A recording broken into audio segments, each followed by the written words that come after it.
Unknown. Habib Tabangi, The Fusion. Chapter 1, Collision of Light and Shadow. Night had fallen over the city, but the skyline glowed with unnatural light. Streaks of neon blue and red from emergency beacons bounced off glass towers. High above, the clouds churned in turmoil, pierced by the crackling energy of a machine that should never have been built.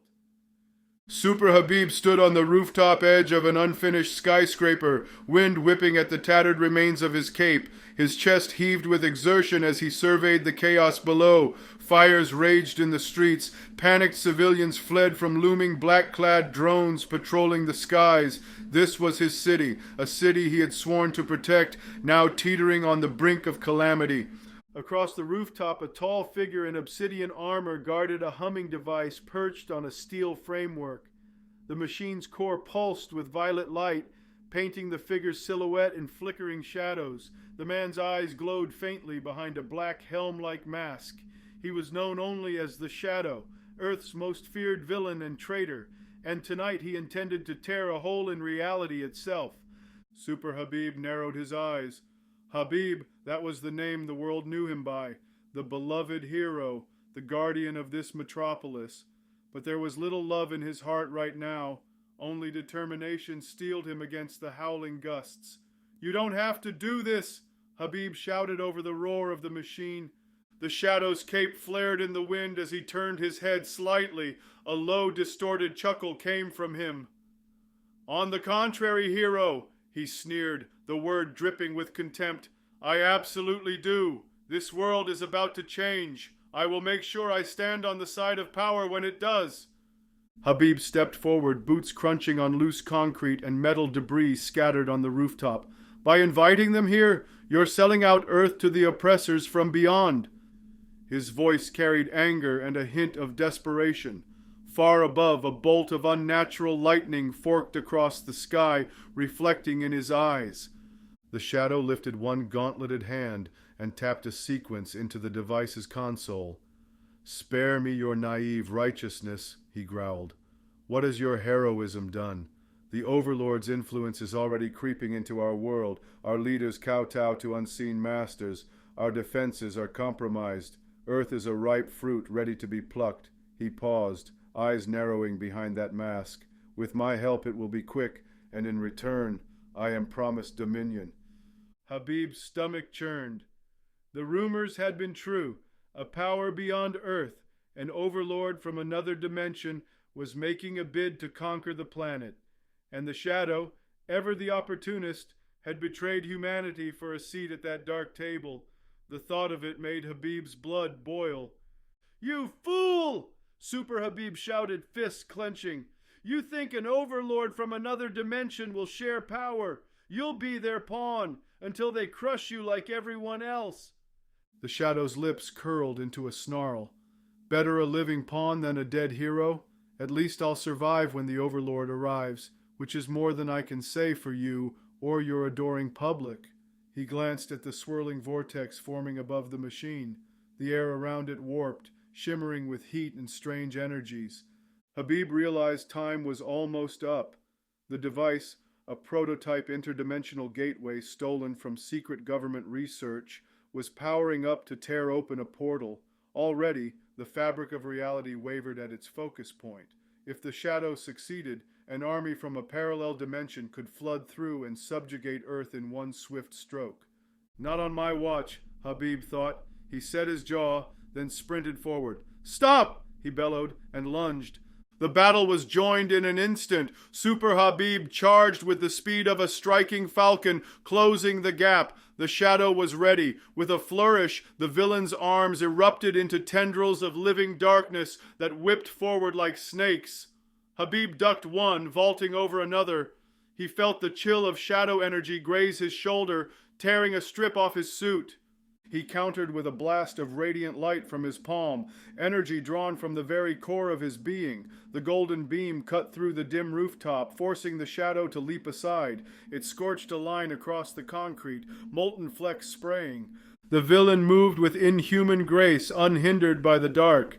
To Habib's frustration, the Shadow almost seemed to meld into the gloom each time the rooftop floodlights flickered.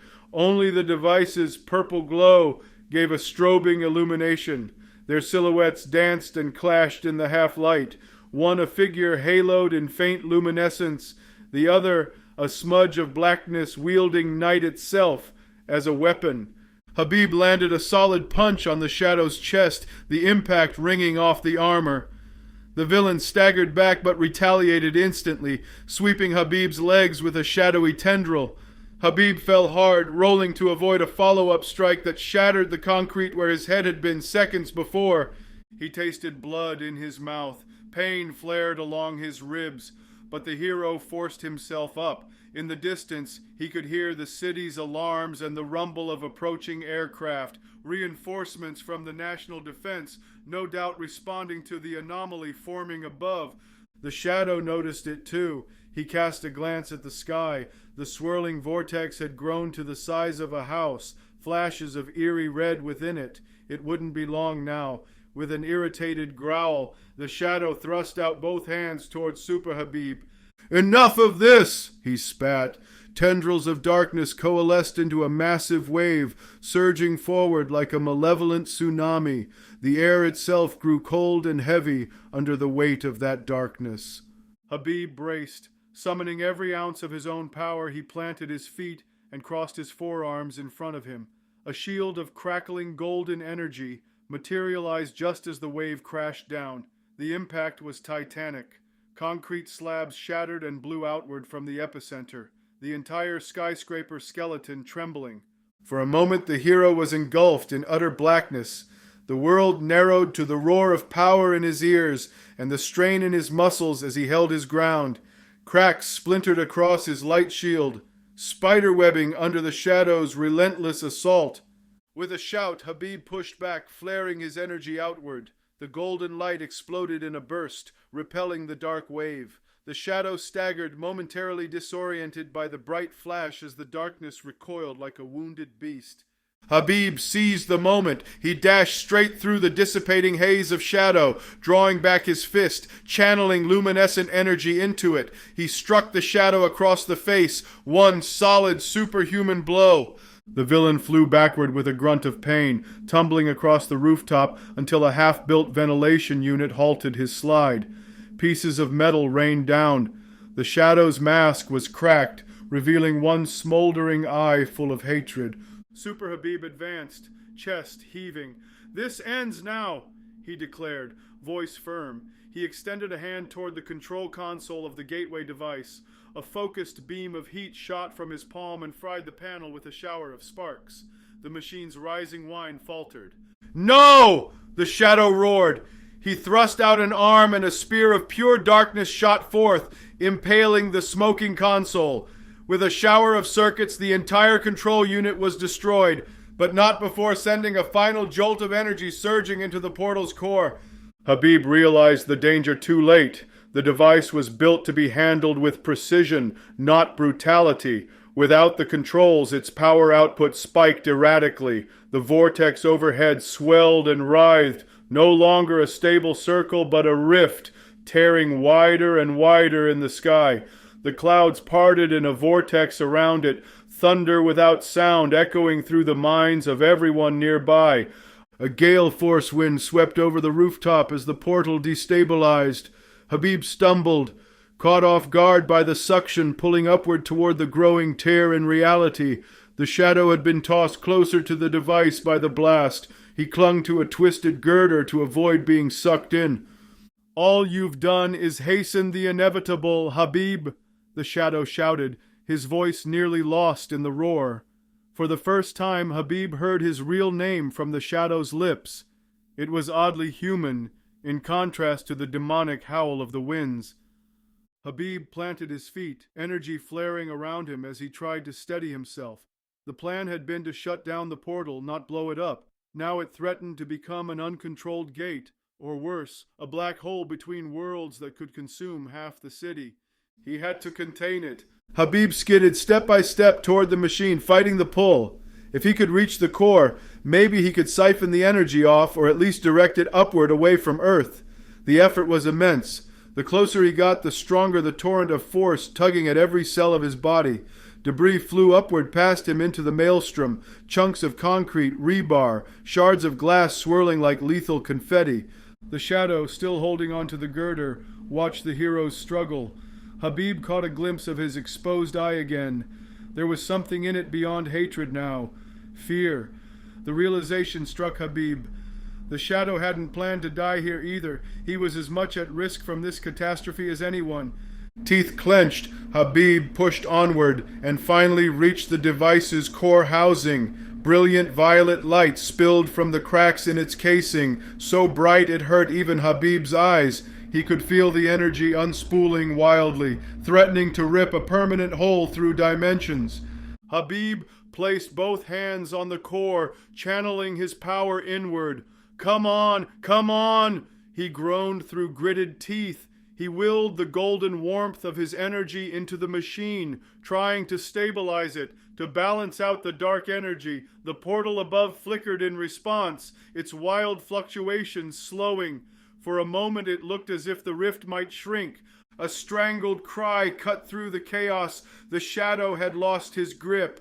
With a gust, the villain was lifted off the ground, tumbling head over heels toward the sky. His cape flapped violently as he scrabbled at empty air. Habib's eyes widened. Without thinking, he acted. Abandoning the core, he launched himself upward with a burst of flight. His fingertips brushed the shadow's arm just as the villain was about to be swallowed by the swirling void. Habib's hand clamped around the shadow's forearm in a vice-like grip. For an instant, time seemed to freeze.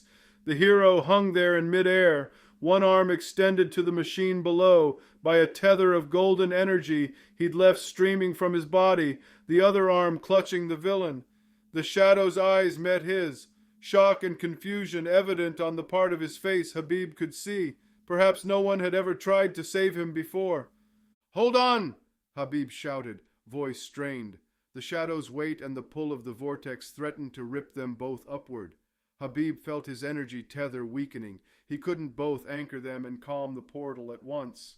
The device housing below began to crack under the stress. A keening whine rose, the final warning before total collapse. If it blew, it might take them all with it, or thrust them somewhere far worse. The shadow snarled, perhaps realizing Habib's dilemma. Instead of gratitude for the save, his pride reasserted itself. With a furious twist, he swung his free hand up and raked vicious claws of shadow across Habib's arm. Habib cried out as pain lanced through him. His grip faltered. The shadow ripped free of Habib's grasp intentionally, hurling himself toward the portal's center in a desperate gamble. Whether he intended to get through to the other side or was simply resigned to his fate, Habib couldn't tell. Freed of the villain's weight but wounded, Habib lost his hold on the energy tether anchoring him to the machine. The golden cord snapped. In the blink of an eye, both hero and villain were sucked upward, swallowed by swirling darkness and light. A blinding flash erupted, consuming the rooftop in radiance as the overloaded device finally detonated. Then all was quiet. The skyscraper's metal frame groaned. Broken glass tinkled down like distant chimes. The portal was gone, collapsed upon itself in the explosion. Only a few crackles of residual energy danced along the ruined device. On the rooftop, no trace remained of either Super Habib or the Shadow. The two mortal enemies had vanished together into the void between worlds, leaving behind an eerily empty scene. Far below, the city continued to burn, unaware that its greatest hero and then greatest villain had just been cast into the unknown on the other side of reality. Chapter 2. Through the Void. Awareness returned slowly, as if rising from the depths of a bottomless ocean. For a moment, there was only darkness and a silence so complete it roared in his ears.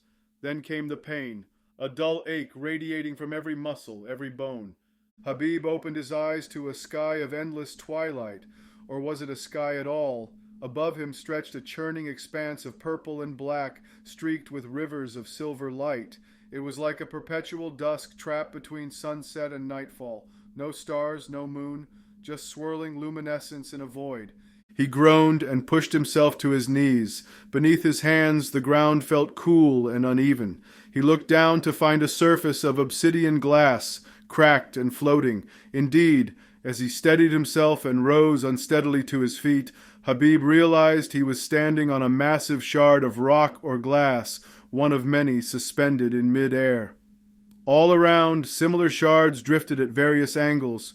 Some were as small as a door, others as large as buildings, all slowly rotating as if caught in a gentle cyclone. This can't be Earth, he murmured to himself. His voice echoed strangely, as if the air were thick. The shadow. The thought jolted through him. The last thing he remembered was reaching for the shadow on the rooftop, and then agonizing pain as darkness and light exploded around them. Habib spun around, scanning the surreal landscape. Nothing but drifting shards against the twilight void. No sign of the villain. A flicker of hope sparked in Habib's chest. Could it be? Had the shadow been torn away, perhaps flung into a different corner of whatever this place was, or maybe disintegrated altogether? As if in answer, a low chuckle resonated, but it wasn't out loud. It sounded inside his own head. "Did you really think you'd get rid of me so easily?" came a familiar sneer. Habib's heart skipped. He knew that voice too well, every vile inflection. "Shadow," he whispered under his breath, turning again uselessly. There was no one with him, yet he could sense a presence, like an unwanted second heartbeat. "Right here, hero," the voice purred in his mind. "Everywhere you go, there I am." Habib's eyes widened as realization dawned. He stumbled back a step, nearly sliding off the edge of the shard he stood upon. At the last second, he caught his balance. No, that's impossible," he muttered. "Is it? Look at yourself." Tentatively, Habib lifted his hands before his face. His gloves were gone. Instead, one hand, his left, looked as it always had, human, strong, covered in the half-finger tactical glove he wore beneath his gauntlets, but his right hand, he sucked in a breath. It was covered in a dark, almost black glove that he hadn't been wearing before, with fingers tipped in claw-like points. It looked exactly like the Shadow's gauntlet, but scaled down to fit his hand. A spike of panic shot through him. He ran his hands over his chest and limbs. His suit was no longer intact. Where his blue and white uniform had been torn, it seemed to have mended itself with patches of black, as if shadows had woven into the fabric. He felt at his face and head. His mask and helmet were gone, leaving him bareheaded, but his hair was damp with sweat, and he pulled his fingers away, streaked with what looked like black soot. Or was it? Habib caught sight of a reflection in a jagged piece of floating glass nearby. He stepped closer, gingerly across the uneven shard. The reflection revealed a stranger, a man with Habib's face, and yet not solely his. His short black hair now had a streak of silver at the temple that hadn't been there. One of his eyes glowed faintly golden, the energy of his light powers, while the other glinted with a reddish-black hue, like a coal with hidden fire mirroring the Shadow's telltale gaze. Even the contours of his face seemed changed, subtly sharper on one side, as if the two men's features had merged. This is... Habib stammered, barely recognizing his own voice. It was layered with a second tone, an echo a half-octave lower that vibrated behind each word. "Impossible, horrific, glorious. Take your pick." The Shadow's mental voice was thick with glee. "I'd hoped to crush you, but this outcome, I could get used to it." Habib's mind reeled. They hadn't just been flung to another dimension. Somehow, in the blast of light and darkness, he and the Shadow had fused into one being, two mortal enemies sharing one form, one fate. "No!" Habib shouted, his denial ringing out across the void. The shards around him trembled with the echo. "I will not be stuck with you." He clawed at his chest as if he could tear the villain out of him by sheer will. A sudden agony ripped through his skull. Habib gasped and fell to one knee, clutching his head. It felt as though two opposing currents of energy were surging inside him, colliding and sparking. His vision blurred. "Stop that," the Shadow hissed. "You'll destroy us both." Or haven't you noticed? If this is one body, that means we share the pain. Indeed, the throbbing in Habib's head subsided as he ceased struggling blindly. His breaths came ragged. He forced himself to focus. Panicking would solve nothing. He stood once more, albeit unsteadily. All right, think, he said aloud, his voice echoing in the emptiness. We're in who knows where. We need to get out, get back to Earth.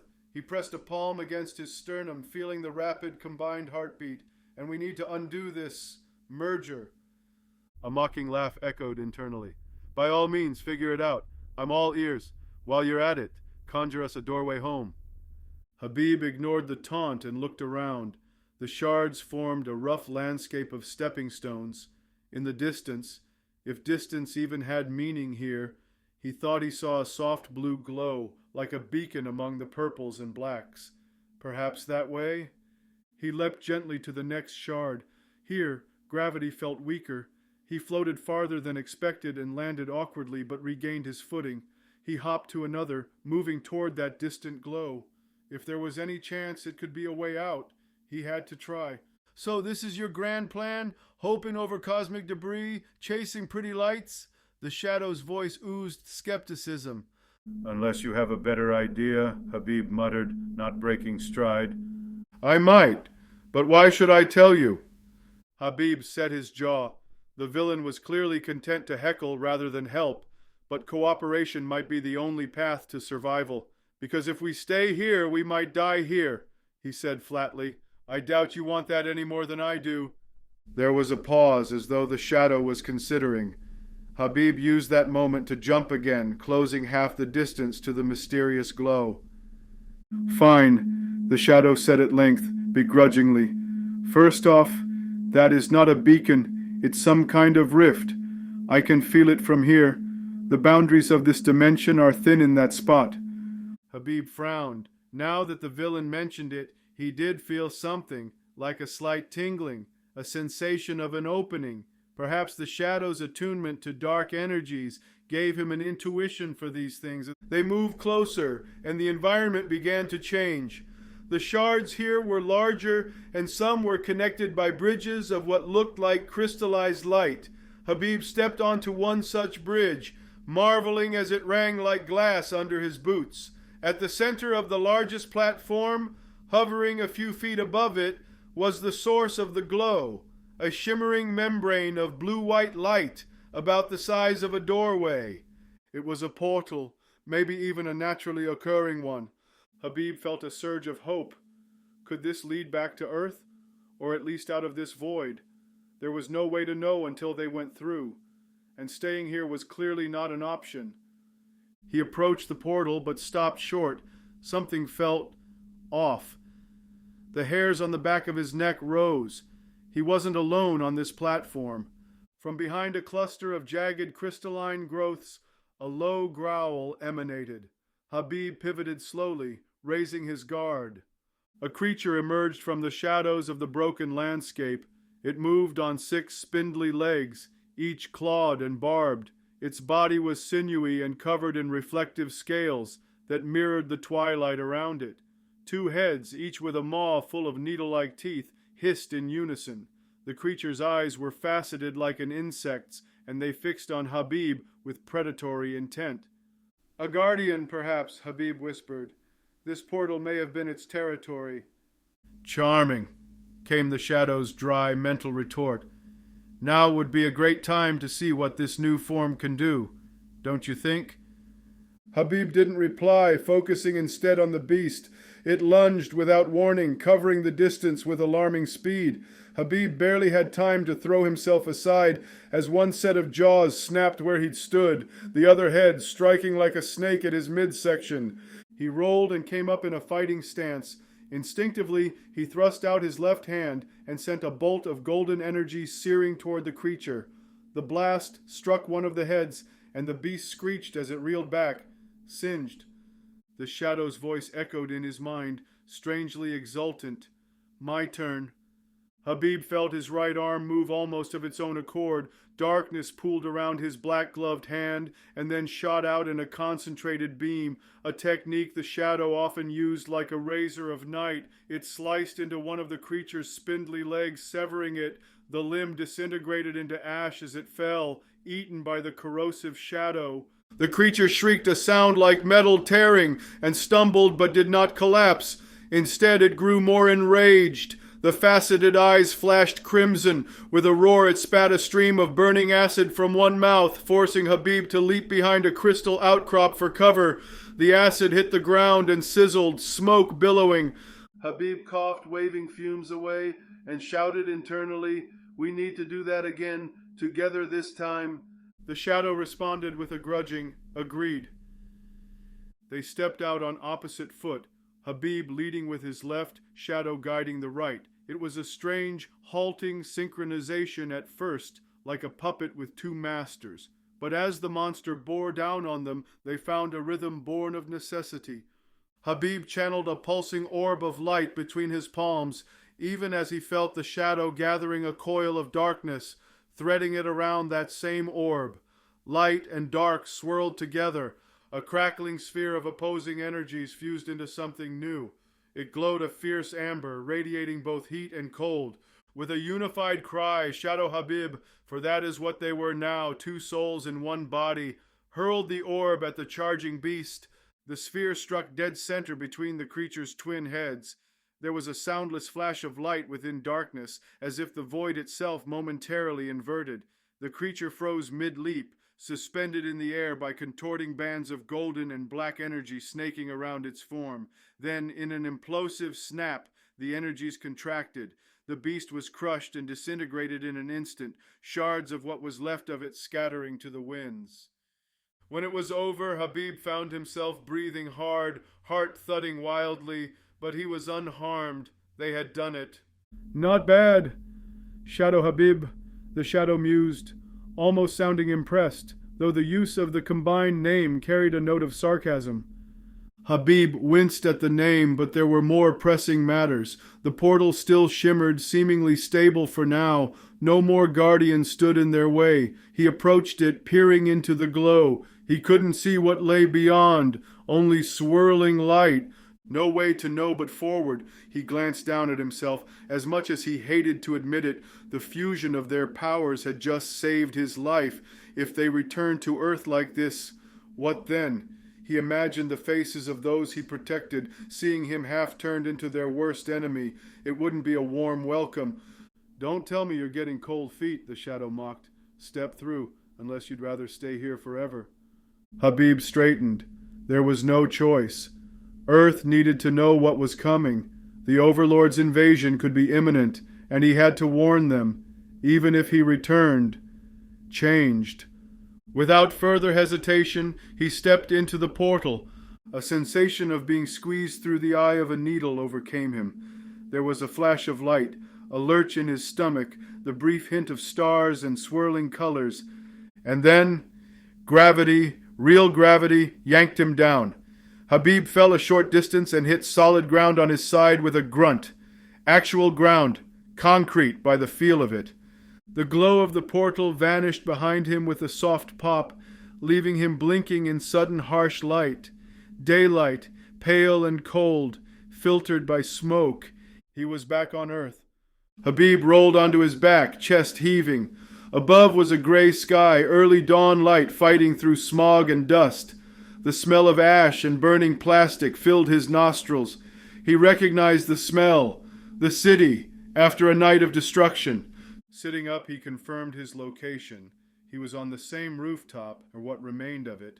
The machine's wreckage was scattered around a charred crater. Twisted metal beams and debris lay everywhere. A light rain had started, pattering on the ruins and hissing against small fires still smoldering below.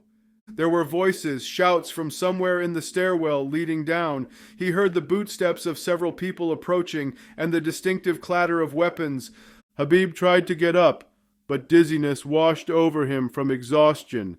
Before he could steady himself, half a dozen soldiers in black and gray tactical gear emerged from the ruined doorway, fanning out. They trained rifles on him. Their leader, a woman with a dust-streaked face and fiery determination in her eyes, stepped forward.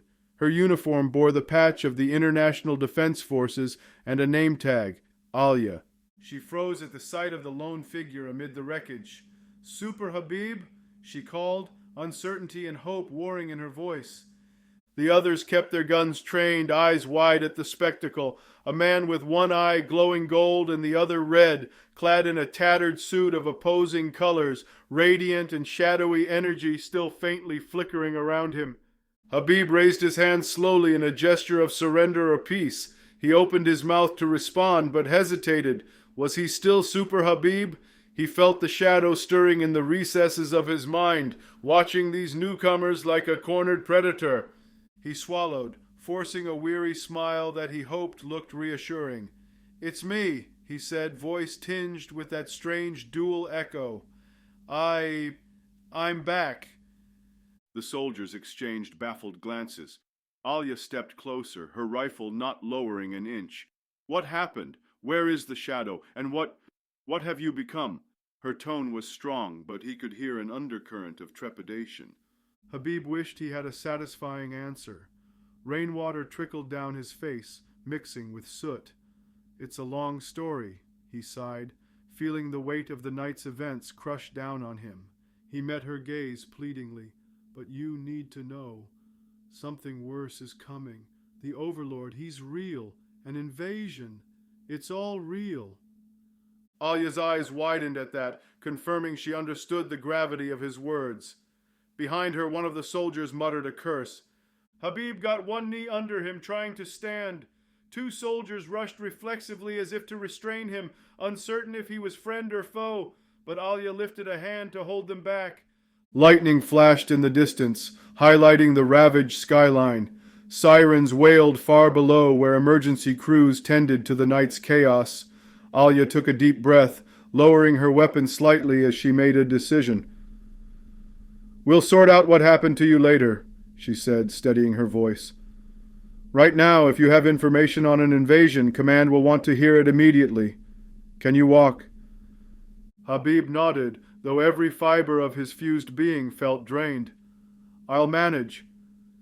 As he stepped forward, legs shaky but functional, the squad cautiously moved in to escort him. Alia herself came to his side, one hand hovering near his arm as if to catch him if he fell, yet careful not to touch the seething aura that clung faintly to him. He appreciated the gesture. In her face he saw concern, fear, and determination. It struck him that despite his altered form, she was choosing to trust the hero she hoped was still in there.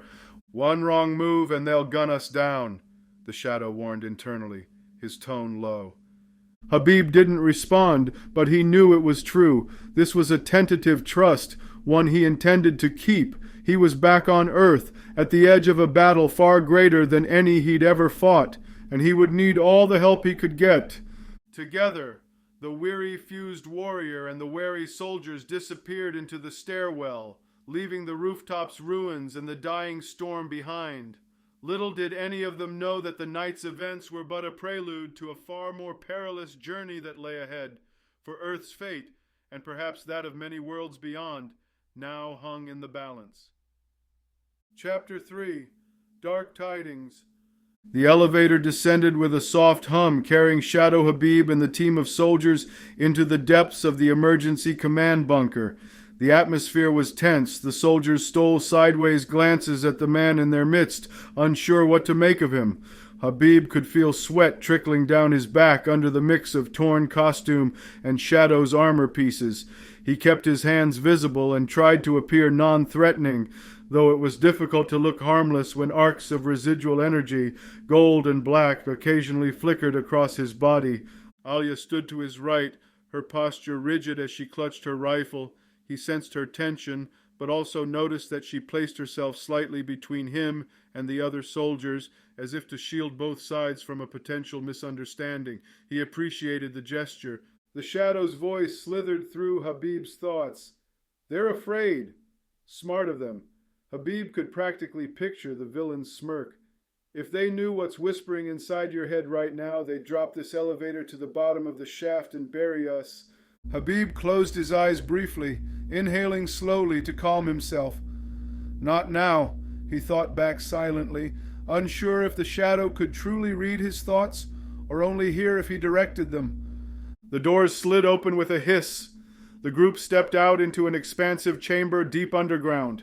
Concrete walls reinforced with steel surrounded a hive of activity. Technicians at computer stations, medical staff tending to the injured on cots, officers poring over maps and communication screens. An array of flags hung along one wall representing many nations. This was clearly an international effort. The air smelled of anxiety and strong coffee. Conversations hushed as Habib emerged, flanked by soldiers. Dozens of eyes turned to stare. A man who looked half angel and half demon was not something anyone expected to see strolling into the bunker. Habib squared his shoulders, trying to project confidence he didn't entirely feel. Alia spoke up, addressing an older, gray-haired man in a blue uniform who was striding towards them with a deep frown. "General Kola, sir. We found him at ground zero of the event. He claims to be Super Habib."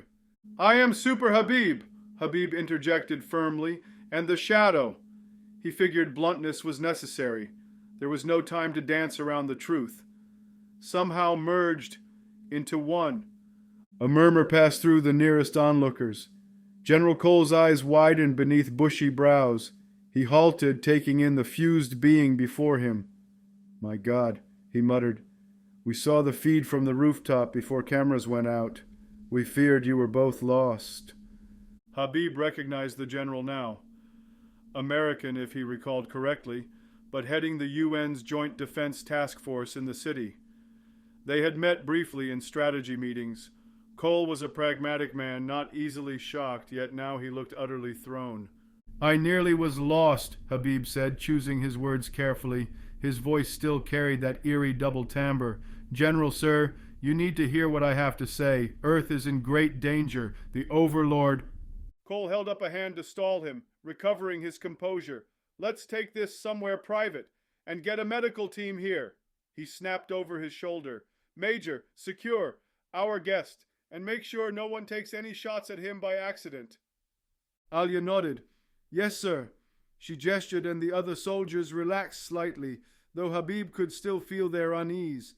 The general led them towards a side corridor that opened into a briefing room reinforced with thick blast doors.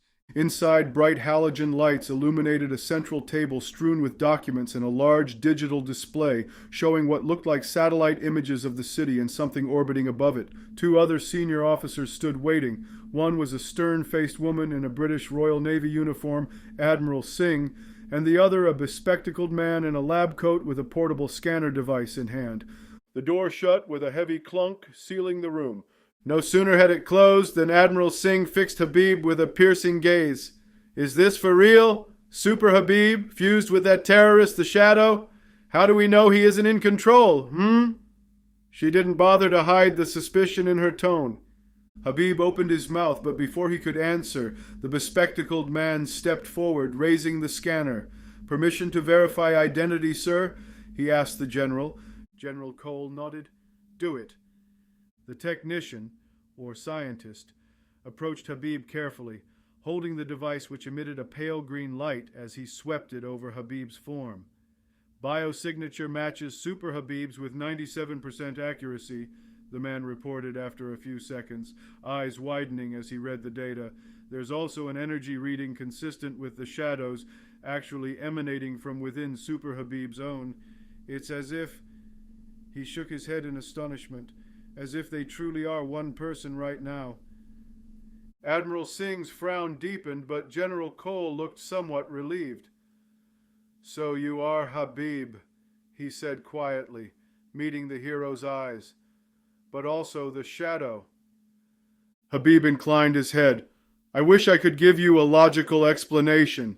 The portal device overloaded, and in the blast we combined." He balled his hands, then relaxed them, still disbelieving of his own reality.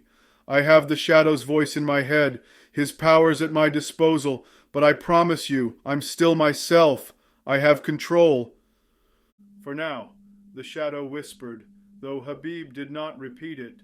Admiral Singh folded her arms, If he's in your head, what's he saying at this moment?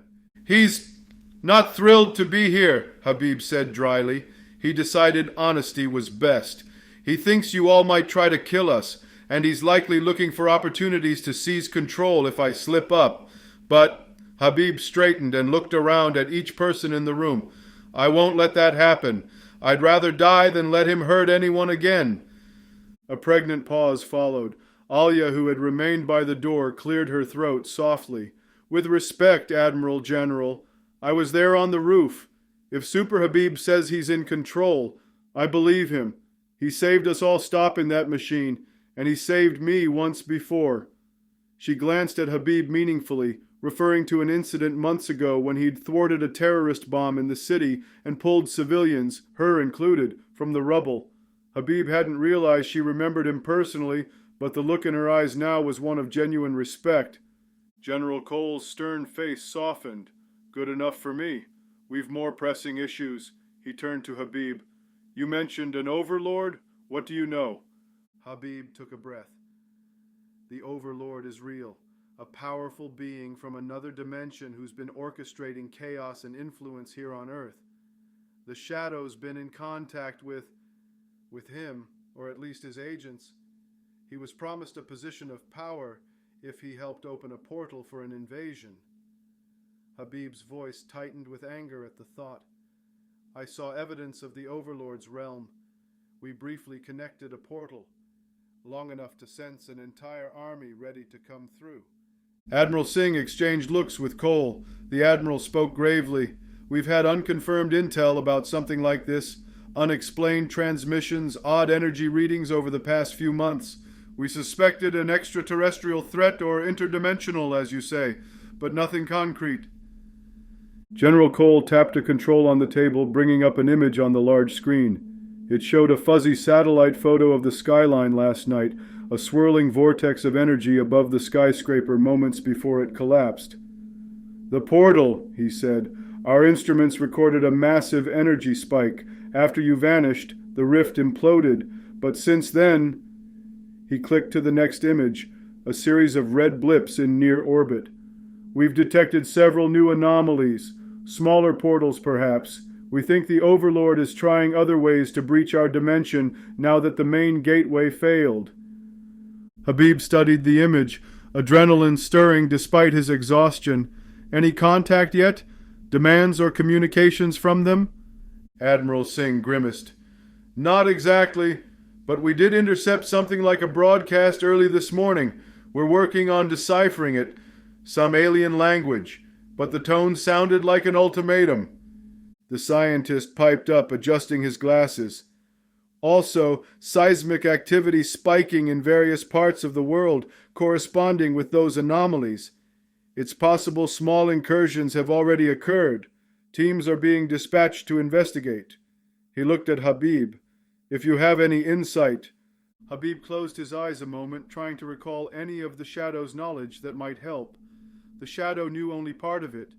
The plan was to open a primary gate and bring through the Overlord's flagship and main force over the city, but failing that, I suspect Plan B would be multiple smaller breaches, likely to sow confusion and weaken defenses. They'll pick targets that hurt, the Shadow's thought came, surprisingly analytical. Power plants, communication hubs, maybe even UN headquarters, and they'll try to recruit collaborators.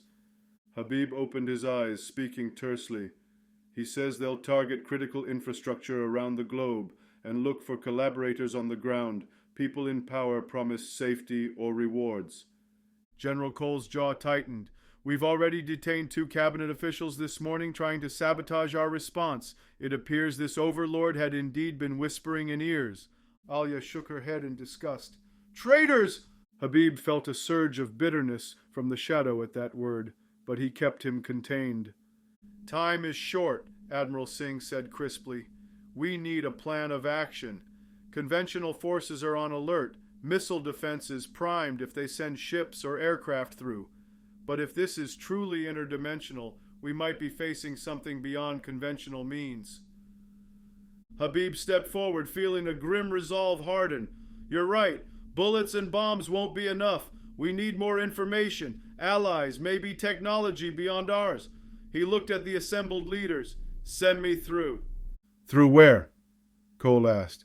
Through to them, or rather to wherever I can gather help. There are other dimensions, other worlds out there that have suffered under this overlord's rule. If I can find them, maybe I can rally support or discover his weaknesses. As he spoke, Habib realized the idea had partly formed from the Shadow's memories, whispers of conquered realms, and one world that had mounted a rebellion before being crushed. If any rebels survived, the Shadow's knowledge can guide me. I know it sounds risky, but so is waiting here for an invasion to fall on us. General Cole looked uncertain, but Admiral Singh was nodding slowly. A surgical team, off-world, it's a long shot, but the element of surprise could work in our favor. The Overlord won't expect a preemptive strike or reconnaissance on his turf. The scientist interjected excitedly, We still have the prototype gate technology from the lab the Shadow raided. It was damaged, but perhaps repairable with some effort. And with Super Habib's unique energy signature, he might even be able to power or stabilize it like before. Habib flexed his right hand, seeing a wisp of darkness dance between his fingers. The idea of using the Shadow's power consciously for good was strange, but not out of reach. General Cole exhaled. All right, I don't like sending our people blindly into who knows where, but doing nothing is worse. We'll authorize this mission. He pointed at Habib. You lead it. Choose who you need. Keep it small and agile. Habib nodded, relief and determination flooding through him. Thank you, sir. Alia immediately straightened. Permission to accompany, General. Cole looked at her, then at Habib. Habib quickly added, I'd be glad to have Captain, Major...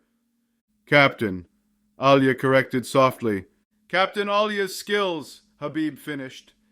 He recalled her from prior joint training sessions, top of her class in tactical ops and clearly fearless. She's familiar with the situation and one of the first who trusted me. Admiral Singh raised an eyebrow. Bringing one of our best officers off-world? Fine. Captain, you're in. Alia gave a firm nod, hiding any emotion behind a mask of professionalism, but Habib thought he caught a flicker of gratitude and excitement in her eyes. I'll want Dr. Yusuf too, Habib said, pointing to the scientist with the scanner who startled at being singled out. We'll need someone who understands the tech and can possibly fix or operate equipment we find, and perhaps one more field specialist, maybe someone versed in alien languages or diplomacy. General Cole considered. We have a xenolinguist, Professor Renault, consulted on some deciphering of those transmissions. Not a soldier, but he might be useful if you run into locals. Habib agreed. We'll keep him safe. The Shadow's disembodied voice had been quiet for a while, but now he spoke to Habib.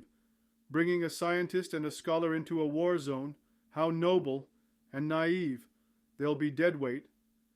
Habib mentally retorted, They have knowledge we lack, and we'll protect them. A sardonic laugh echoed in his skull, but the Shadow fell silent again. General Cole turned to Admiral Singh. Coordinate with tech teams to get that portal operational ASAP. We'll use the secondary power reserves. Time is of the essence. Singh saluted and left the room swiftly, already barking orders into a communicator. The general then stepped directly in front of Habib. Lowering his voice, he asked, Are you absolutely sure about this, son? I'm trusting you out there, trusting that you can keep him. He tapped Habib's temple lightly. On a tight leash. I don't want to send our people to their deaths. Habib met the older man's gaze steadily. I understand the risk, sir. The Shadow wants the Overlord gone as well in his own twisted way. He won't sabotage a chance to strike at him. I'll keep him under control until this is over, one way or another. Cole searched Habib's mixed-matched eyes for a moment, then gripped his shoulder briefly. Good luck. We'll be monitoring from here as best we can. Bring back something we can use to end this threat. We will, Habib vowed. As they exited the briefing room, the entire bunker was in a flurry. Word had spread of the plan. Technicians rolled out the partially damaged ring-shaped gateway device on a platform, sparks flying as engineers welded on new components. Dr. Yusuf scurried to gather equipment, looking both nervous and thrilled about the journey. Professor Renault, a middle-aged man with round glasses clutching a satchel of notes, was being briefed hurriedly by Admiral Singh near the portal, his face pale but resolved. Alia parted briefly to gear up, returning in light body armor, pistol at her hip and rifle strapped across her back. She offered Habib a faint smile. "Ready when you are." He managed to smile in return. "Glad to have you with me." "How touching," the shadow mocked inside, but Habib ignored it. Within an hour, the team of 4 stood before the reassembled portal ring. The technicians stepped back, double-checking their readouts. The ring hummed as power flowed into it, trembling slightly. The once sleek design was now patchworked with cables and improvised circuits. Dr. Yusuf typed furiously on a tablet. "Coordinates locked from the Shadow's device logs," he said. "We chose a destination that seemed active but not heavily guarded. Hopefully a fringe world under the Overlord's domain, as per your suggestion." Habib had indeed recalled one of the Shadow's intel drops, a world called Nidra, once rebellious, now allegedly pacified. If any fire of resistance still burned there, that's where they might find it. General Cole and a handful of others had gathered to see them off. The general raised a hand in farewell. "Team Fusion," a tentative call sign they'd been labeled with. "Godspeed. You'll have 1 hour, maybe 2, before we attempt to reopen the portal to bring you back. If things go dire, send up the flare signal we provided, and we'll try emergency extraction. Otherwise, return to this point by the deadline." Habib secured a small beacon device at his belt, part of the extraction plan. He looked to each of his companions. Alia determined, Dr. Yusuf anxious but firm, Professor Renault adjusting his glasses with shaking fingers yet nodding bravely. "Stay close to me. No heroics unless necessary," Habib told them. He realized the irony of him saying no heroics, but caution was key. They all faced the portal as Dr. Yusuf gave a final command. The ring screeched as a surge of energy fissured the air within its circumference. With a rush, a shimmering aperture of blue light expanded to fill the ring, swirling gently like liquid glass. Shadow Habib took a deep breath. The last time he'd gone through a portal, it had changed his life forever. Now he was stepping through another, knowingly plunging into the unknown for the sake of his world. He stepped forward. "Let's move," he said, and led the way into the light. One by one, Alia, Yusuf, and Renault followed. The portal flared, and then, with a thunderclap of displaced air, the 4 figures vanished from Earth. In the bunker, the gateway's glow dimmed to a low shimmer, held ready for a reopening at the scheduled time. General Cole quietly murmured a prayer under his breath. The fight for Earth's freedom had now expanded far beyond its shores, into the uncharted realms of the Overlord's dominion, and all they could do was wait and hope that their gambit would pay off. Chapter 4. World of Ashes. Shadow Habib emerged from the swirling portal and staggered forward as gravity and reality reasserted themselves. His boots hit solid ground. Fine, grayish dust puffed up around his feet. He immediately crouched, scanning for threats as the others spilled out behind him. Alia was next, rolling smoothly and coming up with rifle ready. Dr. Yusuf stumbled out and nearly fell, but caught himself against Alia's steady arm. Professor Renault came last, clutching his satchel and coughing as he inhaled the dust. The portal behind them shrank to a faint shimmer, held in a standby state by the beacon on Habib's belt ticking down their time.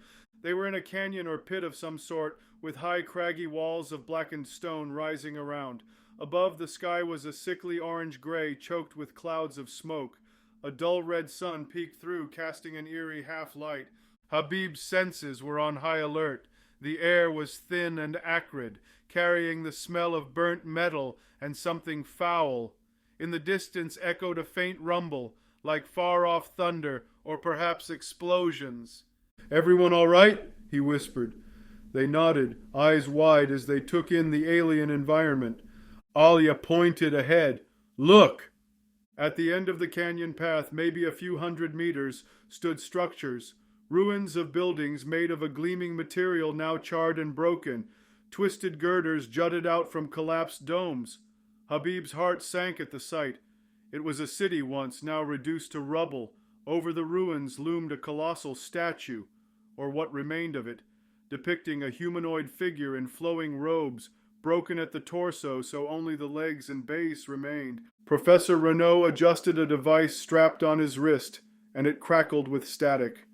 Radiation and toxin levels slightly above Earth norms, but within tolerable range for now, he reported quietly.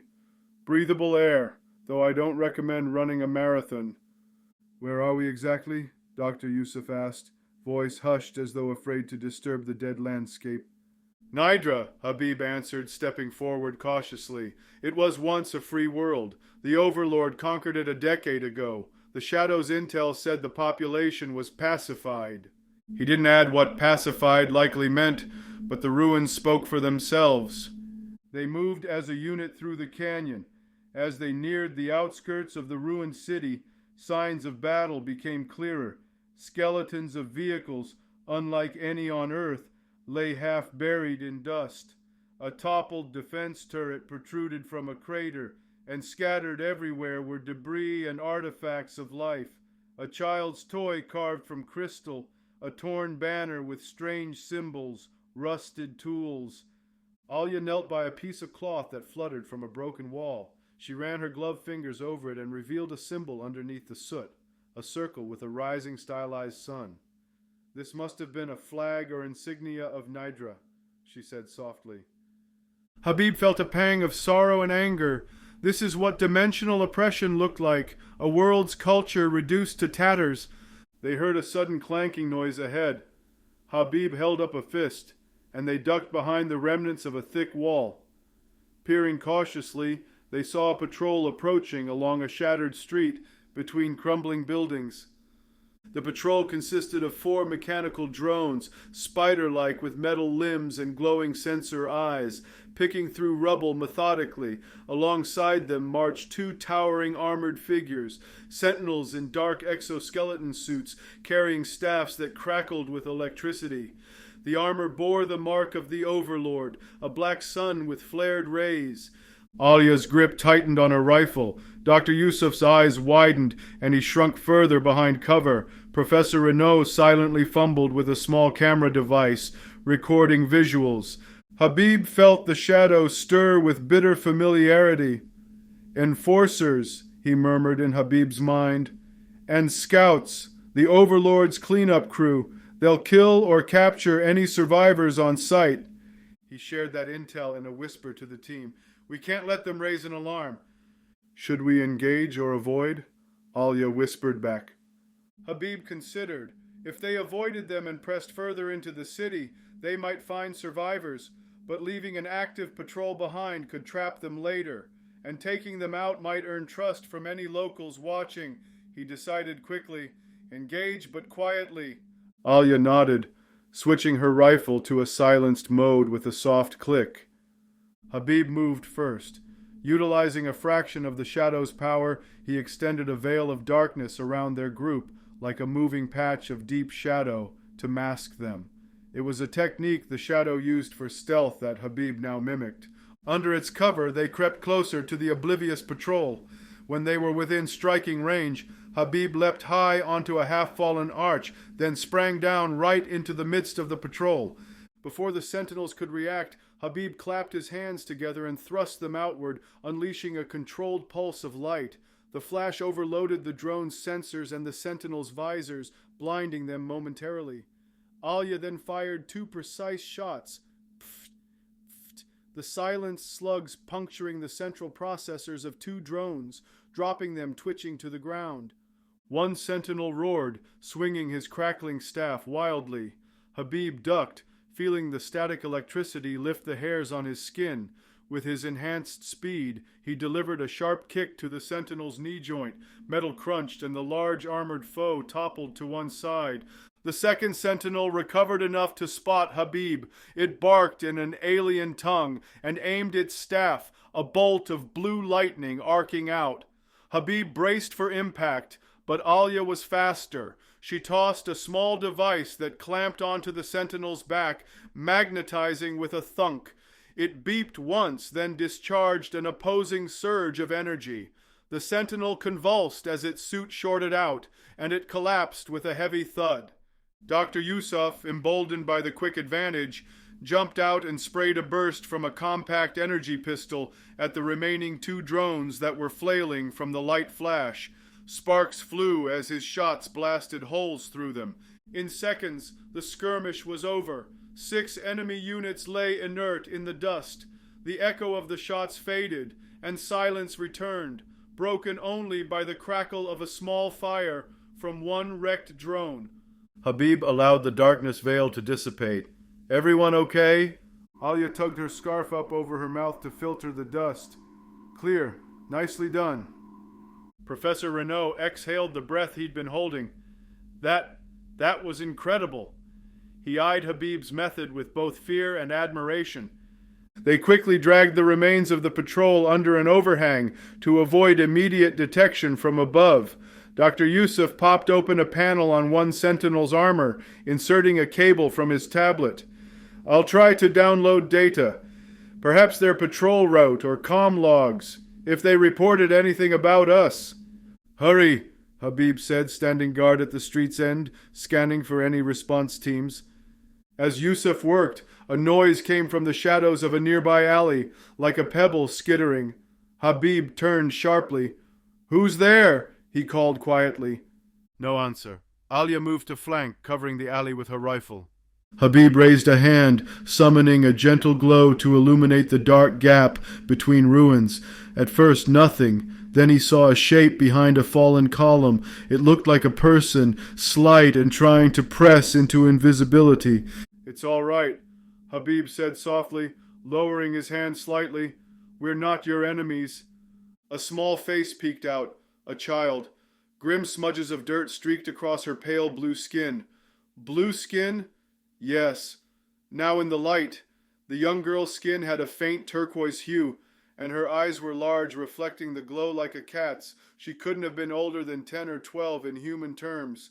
The girl stared at them in fear and awe, especially at Habib, who still glowed faintly, and at the strange off-worlders behind him.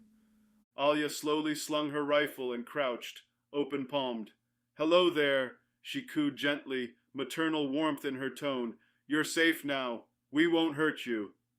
The girl took a tentative step out, revealing a threadbare tunic and a ragged shawl wrapped around her. She glanced at the remains of the patrol with wide eyes, then back at Alia. You stopped them," she said in a trembling voice, in a language none of them understood. Professor Renault hurried forward, bringing out a small translation device, a slim wand-like gadget. He spoke softly into it in Earth English. "Do you understand me?" The device projected a series of clicks and melodic tones. The girl's cat-like eyes blinked and she responded with a string of the same tones. After a few back-and-forth exchanges, the device crackled out a rough translation in a monotone. "You are not from here. You stopped the hunters." "Yes," Habib replied, bowing his head slightly in respect, using the professor's help to translate. "We come from another world, another dimension, enemies of the Overlord. We came hoping to find survivors and friends." The old man, tall, gaunt but dignified, stepped forward, the spear still in hand but lowered. He addressed Habib directly in the melodic native tongue, and the translation device interpreted, "You killed the hunters?" "Yes," Habib replied, bowing his head slightly in respect. "We come from another world, another dimension, enemies of the Overlord. We came hoping to find survivors and friends." The old man studied them, eyes wary, yet brightening with cautious hope. He tapped his chest. "I am Solon, once a counselor of Nidra, now just an old man hiding in the dark." Bitterness laced his voice even through the translator's monotone. Alia stepped forward, hands open. "We're soldiers from Earth, another world under threat by the Overlord. We liberated one of your cities once." She pointed vaguely in the direction of the broken statue outside. Solon's eyes narrowed. Earth, I have heard whispers through the hunter's communications. The Overlord speaks of Earth as the next prize. His gaze moved to Habib again. Your face is strange. Two souls in one. It seemed he could sense something off about Habib. Habib took a breath and spoke plainly. I am fused with someone who served the Overlord, but I fight for freedom, for all worlds oppressed by him. At this a murmur arose. Some looked fearful at the mention of an Overlord servant within him. Others were curious. Prove it, came a new voice, a woman's, firm and resonant. From behind Solon stepped a figure clad in scavenged armor plates. She removed a hood, revealing a striking face with indigo skin marked by scars and intense green eyes. Her hair was shorn short. She looked between the strangers and the elder. If you truly fight for freedom, then help us free our people. Solon sighed. Zara, these people just arrived. We know nothing of them. Zara, clearly a leader among them, kept her gaze on Habib. Our need is dire, father. Only now did it register that she called Solon father. We cannot pass any chance. She addressed Habib and Alia. The Overlord's garrison holds many of our kin in chains at the old starport, preparing to transport them as slaves. We plan to attack at dusk, to free them, though our numbers... She trailed off, the implication clear. They were outmatched. Habib exchanged looks with Alia. No words needed. He saw her resolve mirrored in his own. We will help, he said, voice steady. That's why we came. Faces in the crowd reflected a mix of hope and disbelief. One young man lowered his weapon slightly, eyes brimming. The old man Solon bowed his head, tears gathering. If you speak truth, then perhaps the spirits have not abandoned us after all. Alia immediately slung her rifle. We have some supplies and additional weapons to share. We came to find allies, not to impose. You know this world. You take the lead and we'll fight with you. Zara seemed taken aback by the quick agreement. The elder Solon touched his daughter's shoulder. Easy, child. If they are spies or trickery... They destroyed a patrol, father, Zara said. I saw the smoke, and the little one says they fight like heroes of old. Habib stepped closer, lowering himself to one knee to show humility, and also to get on eye level due to his taller height. We mean you no harm. On my world was a hero, a protector. Let us be your allies. We don't have much time ourselves. We must return soon, but we can still make a difference before we go. Solon studied them a moment longer, then slowly inclined his head. Then, allies, we welcome you. In Nidran custom, we do not shake hands. He placed a hand on Habib's forehead gently, then on his own, in a gesture of blessing. Thank you. Relief washed through the survivors. A few even smiled, an expression perhaps not worn in a long time. They quickly huddled together around a crude map scratched into the dusty floor representing the starport. The structure was located beyond the ruins, across a field where wrecks of ships lay. A contingent of Overlord forces was there, maybe 20 sentinels and drones, plus a lander craft set to take prisoners off-world through a stable portal generator they carried. We have about 30 fighters, Zara said quietly, indicating the survivors who could fight. Mostly unarmed or with captured weapons low on charge. We were going to rely on surprise and desperation. Desperation's a fuel we know well, one younger man muttered darkly, cradling a scavenged rifle. Habib outlined a quick plan. He and his team could use their abilities to hit the garrison from one side as a diversion, drawing attention, while Zara's people strike from another to break the prisoners free. Alia coordinated details with Zara, blending Earth tactics with local knowledge. Before they moved out, Solon raised a clay jug of water, a drink to honor new friends. They each sipped the bitter water, likely recycled from scant supplies, making the gesture even more meaningful. Zara, adjusting a piece of chest armor, gave Habib a long look. Your powers. One of light, one of shadow. I have never seen the like. Nidra's last defenders, our Sky Knights, had energy weapons, but you are the weapon. Habib nodded solemnly. I was two men, one of light and one of dark, now fused. Perhaps it gives me strength, but also conflict. He managed a faint smile. Today, conflict or not, I'll use all I have to help you.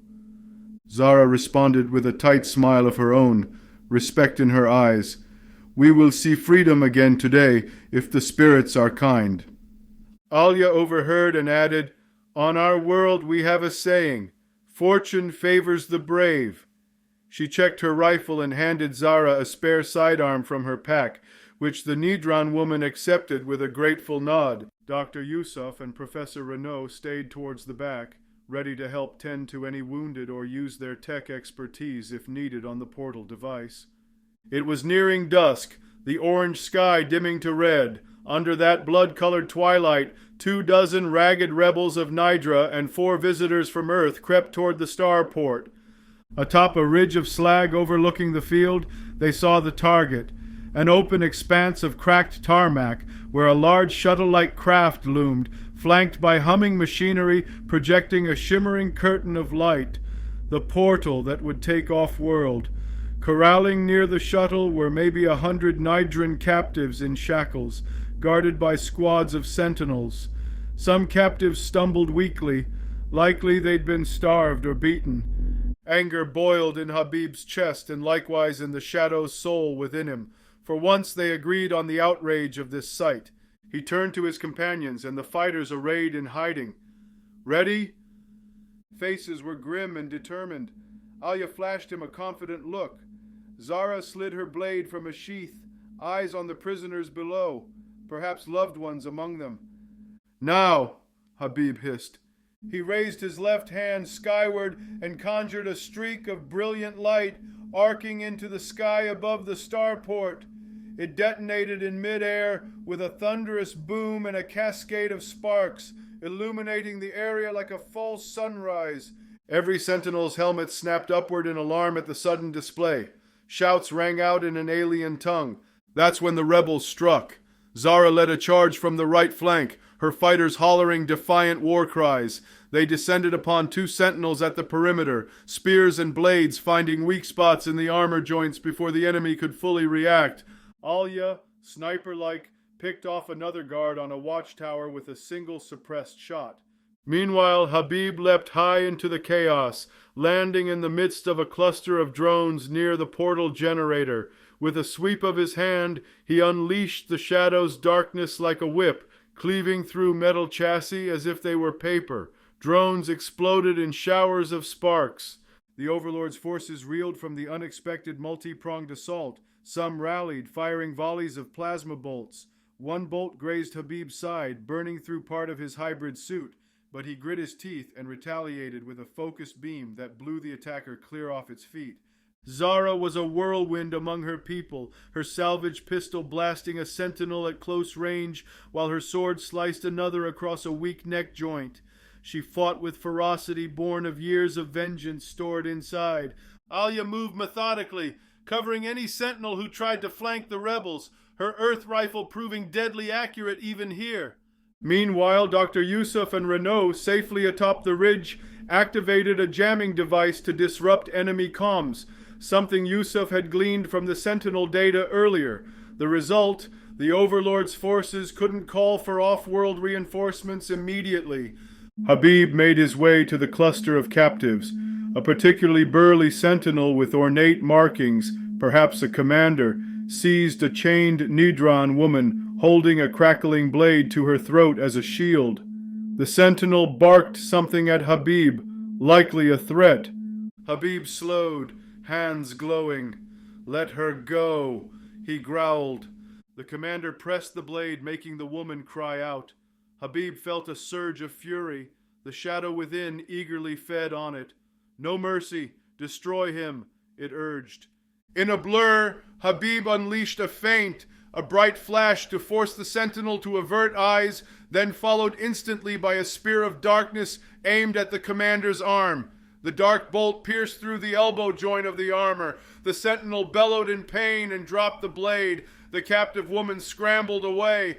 Habib dashed in and slammed a fist, hard as steel with righteous rage, into the center of the commander's chest plate. The armor crumpled, and the big soldier went down, wheezing. All around, the skirmish was ending almost as quickly as it began. Over half the sentinels lay dead or incapacitated. The rest, leaderless and jammed from calling backup, faltered. A cheer went up as the rebels overwhelmed the last pockets of resistance. One sentinel tried to flee towards the shuttle, but a young Nidran man tackled it, and others piled on. The rebel fighters' pent-up anger was unleashed. Habib had to turn away as they dealt a brutal end. Freedom had been won here today, but it had edges of cruelty inflicted by long suffering. It reminded Habib of the shadow's darkness.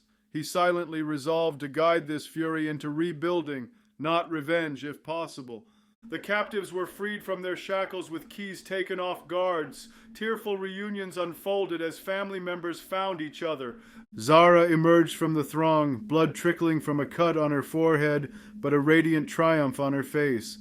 "We did it," she gasped, as if not believing. Solon, who had joined the fight near the end, supported her with pride in his eyes. "My child, our people are free because of you and because of our new friends." Habib felt Alia's presence beside him. She had a scorch mark on her armor and a bruise on her cheek, but was smiling broadly. Mission accomplished, it seems. He nodded, breathing hard yet exhilarated. This small victory kindled a bigger flame. Word would spread that the Overlord's grip could be broken, even by the formerly powerless.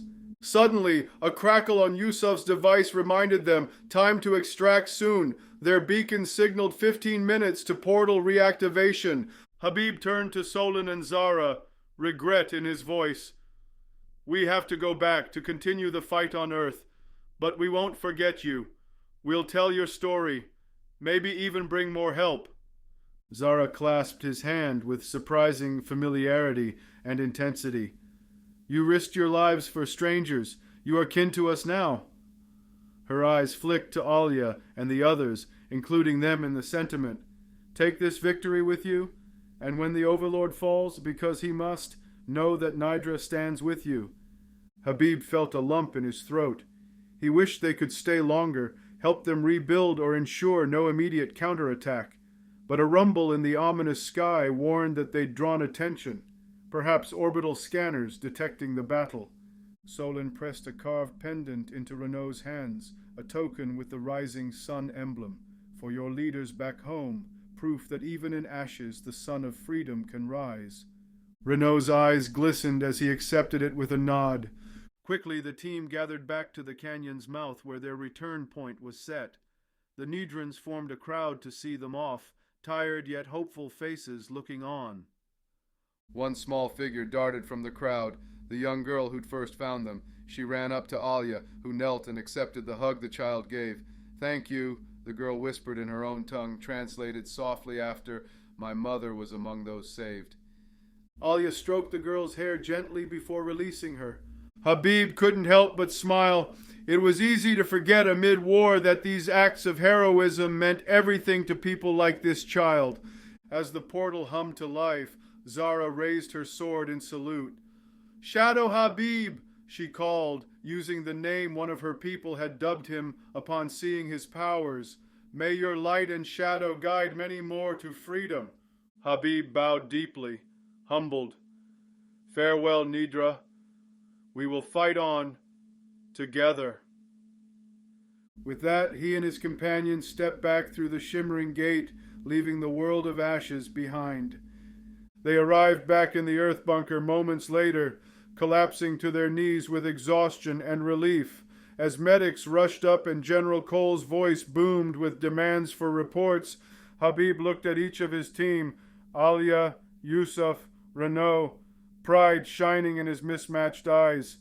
They had made a difference, and the battle for freedom was only growing from a single globe to a tapestry of worlds united by the same desire, liberation from oppression. That night, as they debriefed and planned the next steps, Habib lay awake for a moment in a cot, the shadow's presence quiet for once, and thought of Zara and the Nidrans celebrating under that burning sky. Their cheers echoed in his memory, bolstering his resolve. One world's freedom down, he thought, many more to go. Tomorrow they would launch the next phase. The fight had truly begun. Chapter 5. Allies and Enemies. Cheers and applause rang out in the command bunker as Shadow Habib and his team concluded their debrief. News of the successful mission on Nidra had spread quickly. For the first time in what felt like ages, hope had ignited among the generals and staff.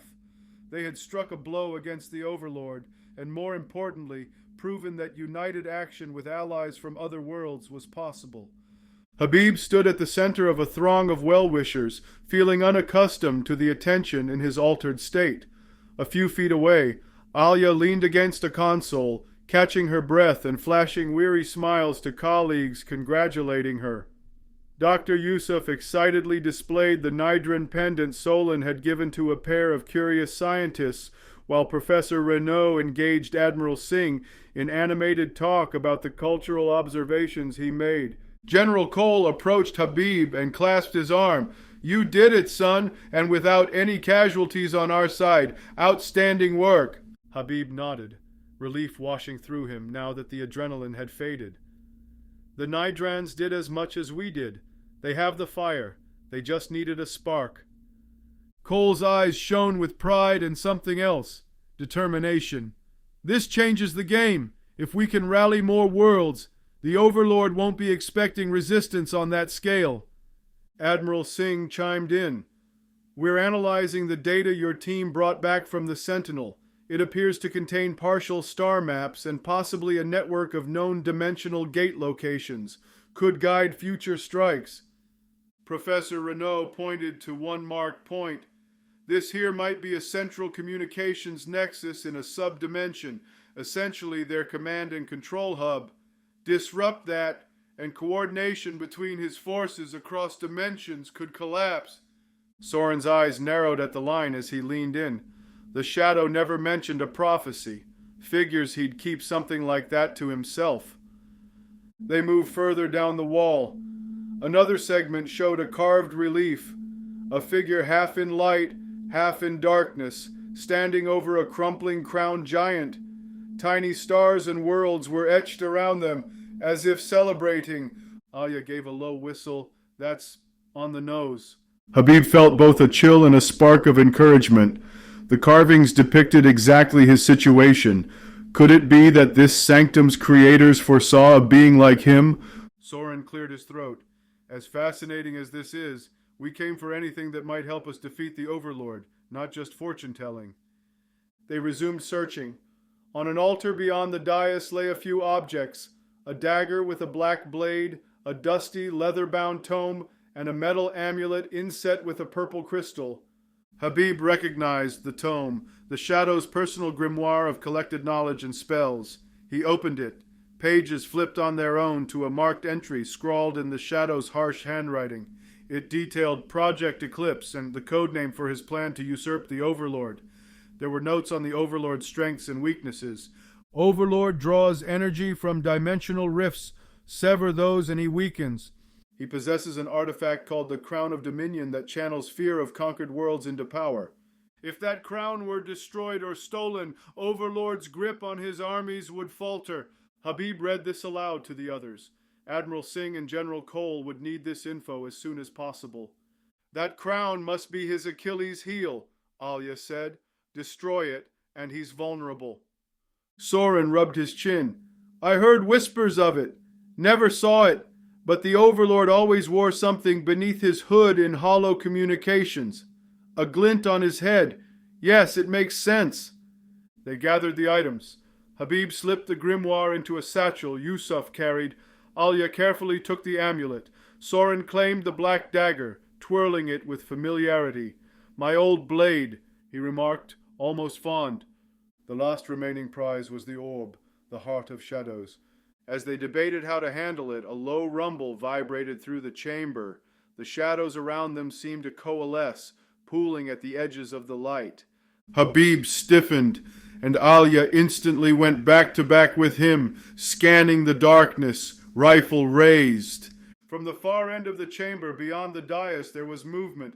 2 points of green fire ignited in the dark like eyes opening. "Something's here," Dr. Yusuf whispered, fear in his voice. Soren stepped forward, dagger ready, but Habib motioned him back. "This is my sanctum as much as it was his," Habib said, raising his voice. "Show yourself." A deep, resonant growl responded, echoing off the walls. The shape stepped into the dim light, a hulking creature formed of darkness itself. It had a vaguely humanoid silhouette, but 10 feet tall, with elongated limbs ending in clawed fingers. Its eyes glowed that sickly green, and its maw, when it opened, was a jagged void. Dr. Yusuf stumbled back, nearly tripping. Alia held her ground, though her expression betrayed shock. Soren cursed under his breath. The Shadow Guardian, for that's what Habib sensed it was, spoke in a voice like grinding stones. "Who disturbs the sacred gloom? The Shadow Lord returns not in form, yet I smell him within you, mortal." Habib realized this guardian must have been placed here as both protector and perhaps tester. It did not attack immediately, as if awaiting his response. "I am Shadow Habib," he declared, stepping forward with both light and darkness swirling around him. "Heir to the Shadow's power and wielder of the light. We seek what lies here to defeat the Overlord, the same tyrant your creators opposed." The creature's fiery eyes narrowed. It circled around the dais slowly, forcing the team to adjust stances. "The Overlord, the false king. Yes, the ancient compact demands his end, but only one who embraces the shadow can unlock this power. The light-bearer part of you is a contamination." It spat the last word, causing the orb to hiss and flare. Habib felt a surge of defiance. The light is what gives the shadow purpose. Without justice, power is meaningless. He surprised himself with those words. They came from a place of synthesis between him and the shadow's perspective. The guardian didn't seem convinced. With a snarl, it lunged off the dais directly at Habib, testing him with a sweeping claw. Habib met it head on. He caught the guardian's colossal clawed hand with both of his, one glowing golden, the other black as night. The impact shook the chamber. Habib's boots slid back a foot under the sheer strength, but he held. Alia opened fire, strafing the guardian's flank with bullets that passed through its shadowy form, barely slowing it. Soren flung the dagger. It buried to the hilt in the creature's shoulder, eliciting a roar but no collapse.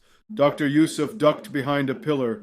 The guardian wrenched its hand free and swatted at Alia, clearly perceiving her as a threat.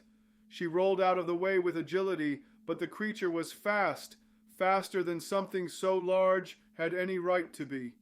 Habib unleashed a focused beam of light at the guardian's face. It recoiled with a screech as part of its head vaporized, only to reform moments later from surrounding darkness.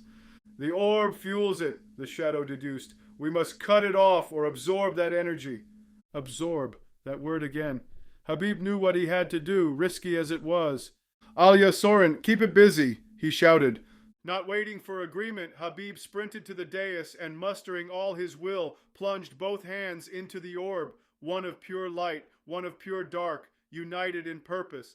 The effect was immediate and violent. The orb's shadowy form writhed, and streams of darkness funneled into Habib's right arm, while sparks of bright energy from his left arm intermingled. He cried out as his nerves burned with cold fire. Visions and emotions, rage, sorrow, vengeance, despair flooded him from the orb's ancient essence. It was overwhelming, like trying to contain a raging ocean in a cup. Across the room, the guardian howled as if in pain, its form destabilizing. Alia and Soren seized the moment. Alia unloaded a full clip into its center of mass, while Soren, retrieving his dagger by magically summoning it back to his hand, slashed at the creature's legs. Chunks of the guardian's shadow flesh disintegrated under the assault. It stumbled, crawling toward the dais, towards Habib, desperation in its feral eyes to stop him. Habib felt his consciousness slipping amidst the power storm. The shadow within was exultant, drinking in the darkness like ambrosia. Habib feared if he lost himself now, the shadow might take over entirely. He thought of Earth. He thought of all those he fought for, of the wide-eyed child he saved at the harbor, of the grateful faces of Nidra, of General Cole's steadfast belief. He thought of Alia, her steady hand on his arm, her voice calling him back from despair, her courage that inspired his own. Those thoughts were anchors of light. Habib seized them to steady his identity.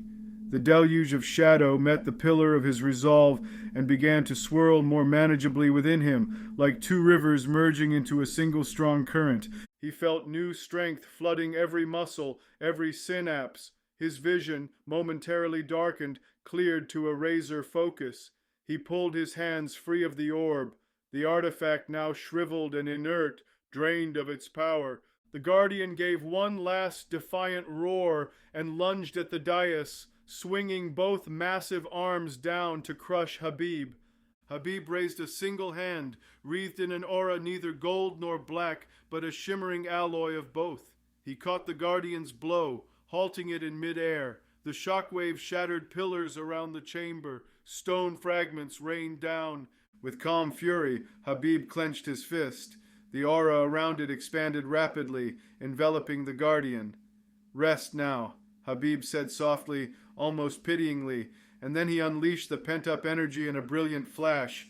When the light faded, the Guardian was gone, dispelled into motes of shadow that soon evaporated. Only silence remained, and an emptiness where the orb had floated. Alia lowered her arm from shielding her eyes. She stared at Habib, whose form now hovered slightly above the dais floor, cocooned in that strange new aura. "Habib?" she ventured, unsure. He touched down gently and looked at her. His eyes glowed faintly, not just gold or red, but with a harmonious blend, like an amber sunrise with a shadow at its core. "It's me," he assured, giving a small smile. Soren approached warily, clearly awed and perhaps a touch afraid. "So you absorbed it, the Heart of Shadows." Habib flexed his fingers. Wisps of black and gold trailed from them. "Yes, I can feel its power, but it's under control." He could feel the shadow within, stronger than before, yet not domineering. It was as if the villainous part of him was sated, content to lend its might now that Habib accepted it fully. Dr. Yusuf peeked out from behind his pillar, adjusting his glasses with trembling hands. "Astounding! Your vitals!" He looked at a device, then shook his head. "You're off the charts, in a good way, I think." Alia ascended the dais, ignoring the rubble, and stood in front of Habib. She searched his face for any sign of distress. Finding none, she placed a gloved hand against his cheek briefly, a gesture of relief. "You had me worried." "I'm sorry," he said softly. "I had to." Her hand lingered a second longer before she withdrew it, clearing her throat. "That thing," she gestured to where the Guardian had been, "won't be coming back." Habib closed his eyes and tried to sense any remaining threats. The chamber felt inert, like a tomb now. Number it's done. The sanctum is silent.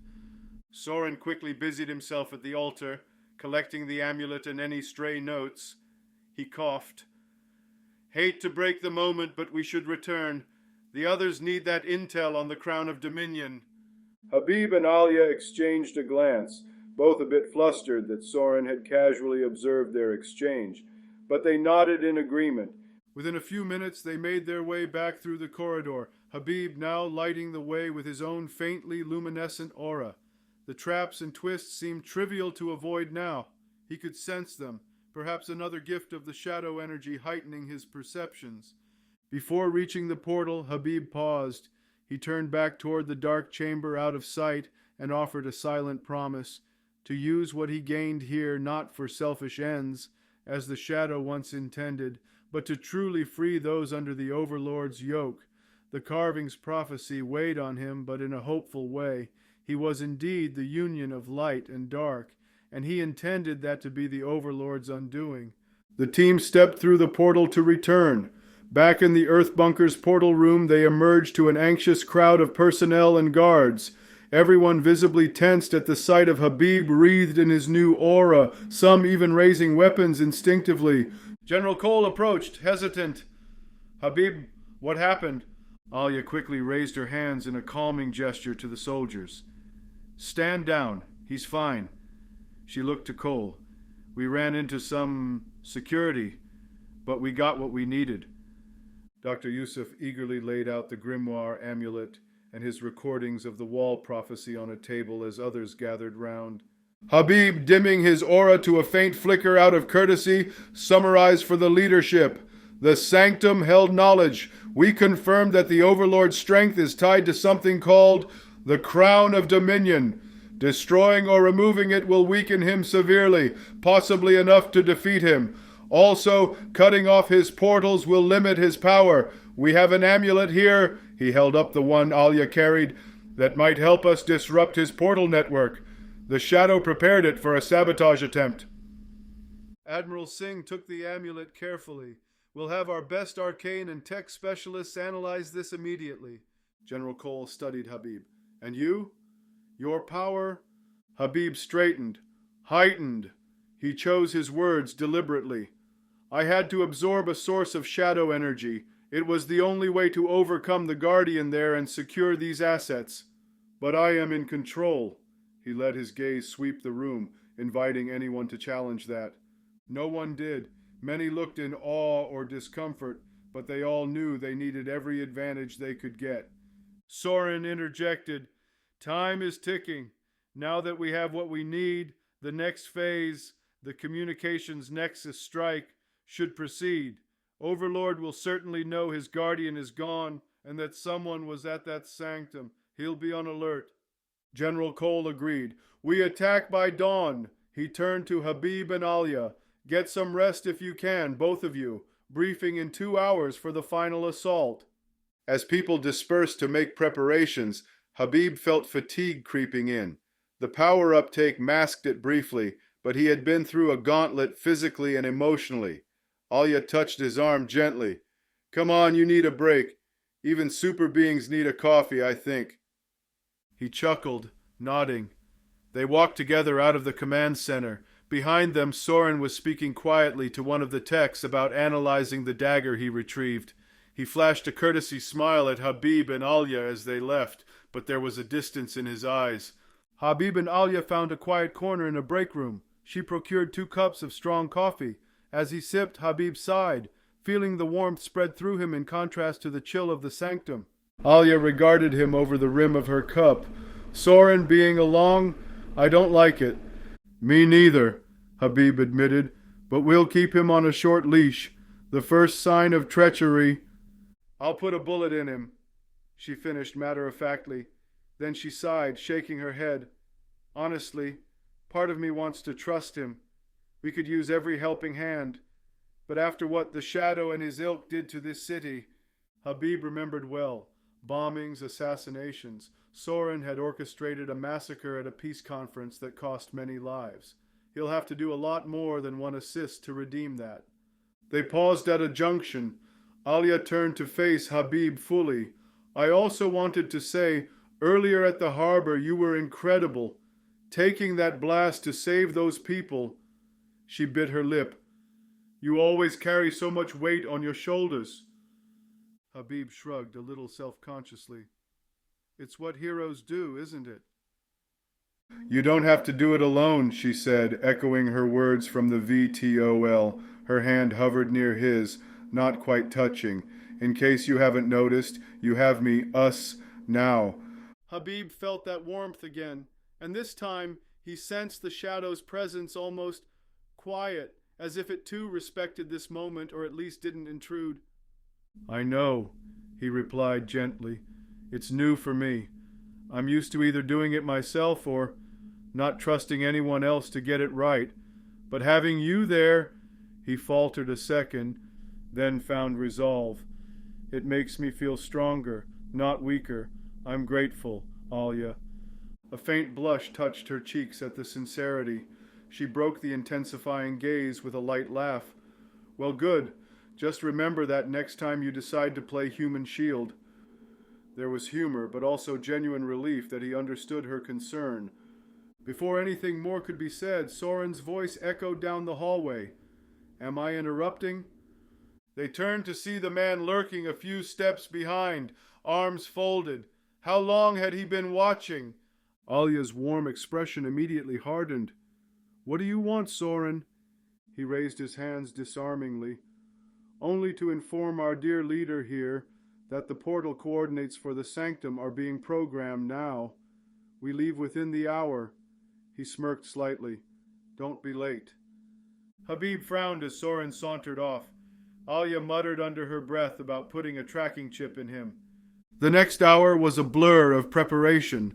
Habib meditated briefly to center himself, communing in a sense with both halves of his soul. He felt their uneasy balance, but also a growing synergy as they pursued a common purpose. For once, the shadow voice didn't taunt or resist. Perhaps the prospect of returning to his sanctum had him contemplative. Alya double-checked weapons and gear, and perhaps at Habib's subtle urging, strapped on a lightweight body shield generator for extra protection.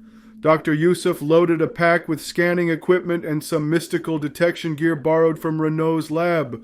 Soren donned tactical armor provided by the base, his old garb considered too untrustworthy-looking for the team's comfort. He kept only a curved dagger of his own, oddly ceremonial but likely deadly. Soon the portal ring glowed anew. General Cole and Admiral Singh oversaw the departure. Get what we need and get out, quickly, Cole said. Habib met the general's eyes, both understanding the subtext, and watched Soren with a final nod. Shadow Habib, Alya, Soren, and Yusuf stepped into the portal's shimmering surface, bound for the Shadow's secret realm and whatever awaited them there. As the light swallowed them, Habib felt Alya's hand briefly brush against his, just a fleeting contact, reminding him that she was there by his side in even the darkest of places they might go. He held on to that thought as the world twisted and they vanished into the unknown once more. Chapter 6. Shadows and Secrets. They emerged from the portal into utter darkness. Shadow Habib felt as though icy fingers scraped along his skin, and a chorus of distant whispers rang in his ears. When the sensation passed, he found himself standing in an otherworldly gloom, the portal's residual glow quickly fading behind the team. Habib summoned a soft light at his palm. The golden radiance illuminated a narrow stone passageway with walls carved in twisting alien patterns. The air was cold, stale, and carried a faint metallic tang. Alya clicked on a tactical flashlight attached to her rifle, its beam cutting ahead. Dr. Yusuf activated a glow stick and attached it to his vest. Soren, notably, did not produce any light, seeming perfectly at ease in the gloom. Charming place your other half has, Alya whispered, sweeping her rifle's light across the corridor. Soren nodded, leading them forward. The passage sloped downward. Habib's heart pounded. He sensed powerful energy ahead, a familiar darkness tugging at him like an old friend.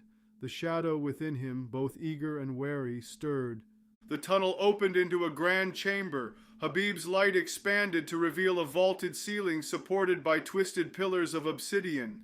At the center was a wide circular dais, and above it, suspended in midair, was a pulsing orb of darkness about 2 feet in diameter. Tendrils of shadow dripped from it slowly, evaporating before touching the ground.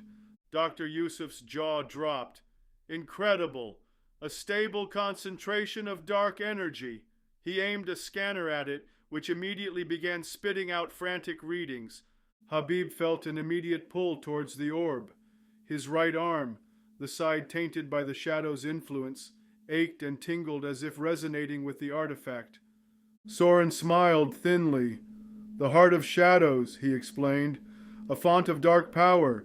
The shadow used it to amplify his abilities.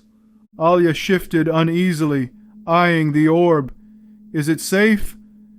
Safe is relative, Soren said. If you're asking will it kill us instantly, likely not, but it will test anyone who tries to wield it. Habib stepped onto the dais, drawn by a mixture of curiosity and destiny. This is part of me, he thought, or perhaps the shadow thought with him. The orb pulsated gently, casting flickers around the chamber like ghostly figures dancing on the walls. Dr. Yusuf circled the dais carefully, maintaining a respectful distance. I sense some kind of containment field, possibly tied to the Shadow's own magical signature for access. Habib recognized the runes engraved around the dais edge from the Shadow's knowledge, a containment spell to keep the orb stable. Removing it might be dangerous. Absorb it, the Shadow's voice urged suddenly. Take its power into yourself. Who else deserves it? It is ours by right. Habib swallowed. That was a possibility. Infuse the orb's energy into his own being. It could make him far stronger, perhaps equal to the Overlord. But what else would it do? It might also strengthen the Shadow's influence within him dangerously. As he deliberated, Alia walked around, tracing the walls with her light. There are inscriptions here. She called Yusuf over. The scientist and soldier examined a wall panel. Habib joined, glad for a distraction from the orb's siren call. The inscription was in an archaic script, but as he focused, the meaning became clear, aligning with the glimpses he'd gotten. When the tyrant of dimensions rises, only the union of light and dark forged in true purpose can shatter the chains of oppression. Habib read it aloud softly. Alia looked at him quizzically. You can read that? I think so. The Shadow must have translated some of these. It sounds almost prophetic. Dr. Yusuf recorded the inscription with a small camera. Union of light and dark. That could mean you, Shadow Habib, and Tyrant of Dimensions. Almost certainly the Overlord. Soren's eyes narrowed at the line as he leaned in. The Shadow never mentioned a prophecy. Figures he'd keep something like that to himself. They moved further down the wall. Another segment showed a carved relief. A figure half in light, half in darkness, standing over a crumpling crowned giant. Tiny stars and worlds were etched around them, as if celebrating. Alia raised an eyebrow. That's on the nose. Habib felt both a chill and a spark of encouragement.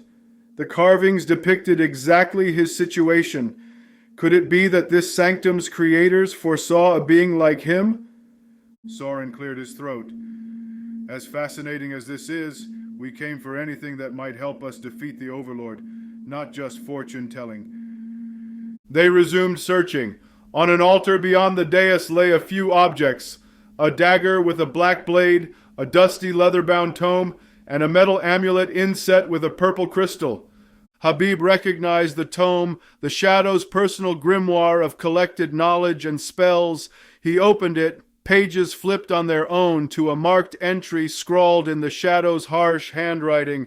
It detailed Project Eclipse, the code name for his plan to usurp the Overlord. There were notes on the Overlord's strengths and weaknesses. Crown of Dominion, artifact that channels fear and binds his armies.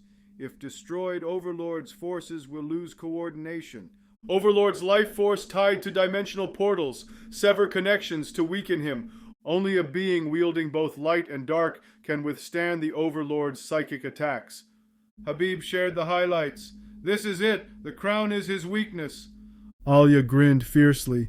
Then we know how to beat him. Break his crown. Break his hold. Soren inclined his head. We have what we came for, and more. His eyes flickered to Habib's empowered aura. We should return before the Overlord senses this disturbance. Habib and Alia exchanged a glance, both a bit flustered that Soren had casually observed their exchange, but they nodded in agreement. Within a few minutes they made their way back through the corridor, Habib now lighting the way with his own faintly luminescent aura. The traps and twists seemed trivial to avoid now. He could sense them, perhaps another gift of the shadow energy heightening his perceptions. Before reaching the portal, Habib paused.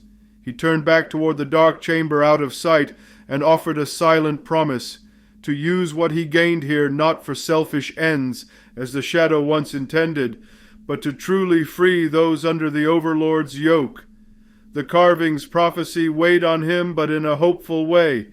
He was indeed the union of light and dark, and he intended that to be the Overlord's undoing. The team stepped through the portal to return. Back in the Earth Bunker's portal room, they emerged to an anxious crowd of personnel and guards, everyone visibly tensed at the sight of Habib, wreathed in his new aura, some even raising weapons instinctively. General Cole approached, hesitant. Habib, what happened? Alia quickly raised her hands in a calming gesture to the soldiers. Stand down. He's fine. She looked to Coley. We ran into some security, but we got what we needed. Dr. Yusuf eagerly laid out the grimoire amulet and his recordings of the wall prophecy on a table as others gathered round.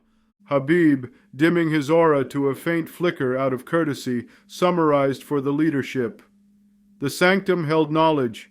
We confirm that the Overlord's strength is tied to something called the Crown of Dominion. Destroying or removing it will weaken him severely, possibly enough to defeat him. Also, cutting off his portals will limit his power. We have an amulet here. He held up the one Alia carried. That might help us disrupt his portal network. The Shadow prepared it for a sabotage attempt. Admiral Singh took the amulet carefully. We'll have our best arcane and tech specialists analyze this immediately. General Cole studied Habib. And you? Your power... Habib straightened, heightened. He chose his words deliberately. I had to absorb a source of shadow energy. It was the only way to overcome the Guardian there and secure these assets. But I am in control. He let his gaze sweep the room, inviting anyone to challenge that. No one did. Many looked in awe or discomfort, but they all knew they needed every advantage they could get. Soren interjected, Time is ticking. Now that we have what we need, the next phase, the communications nexus strike, should proceed. Overlord will certainly know his guardian is gone and that someone was at that sanctum. He'll be on alert. General Cole agreed. We attack by dawn. He turned to Habib and Alia. Get some rest if you can, both of you. Briefing in 2 hours for the final assault. As people dispersed to make preparations, Habib felt fatigue creeping in. The power uptake masked it briefly, but he had been through a gauntlet physically and emotionally. Alia touched his arm gently. Come on, you need a break. Even super beings need a coffee, I think. He chuckled, nodding. They walked together out of the command center. Behind them, Soren was speaking quietly to one of the techs about analyzing the dagger he retrieved. He flashed a courtesy smile at Habib and Alia as they left, but there was a distance in his eyes.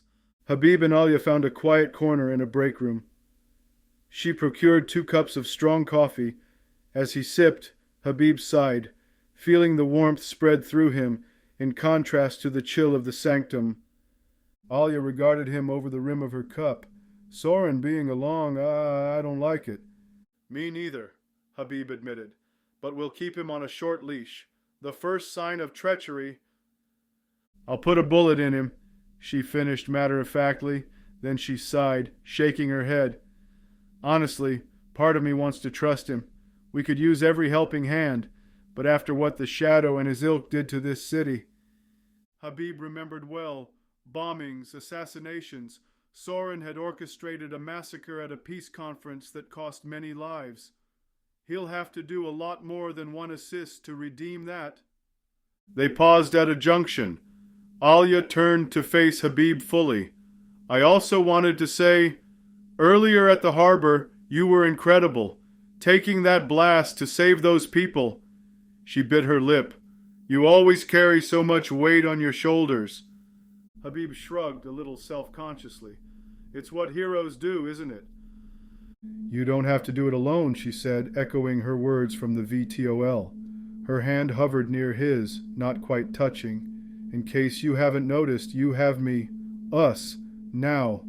Habib felt that warmth again, and this time he sensed the Shadow's presence almost quiet, as if it too respected this moment, or at least didn't intrude. I know, he replied gently. It's new for me.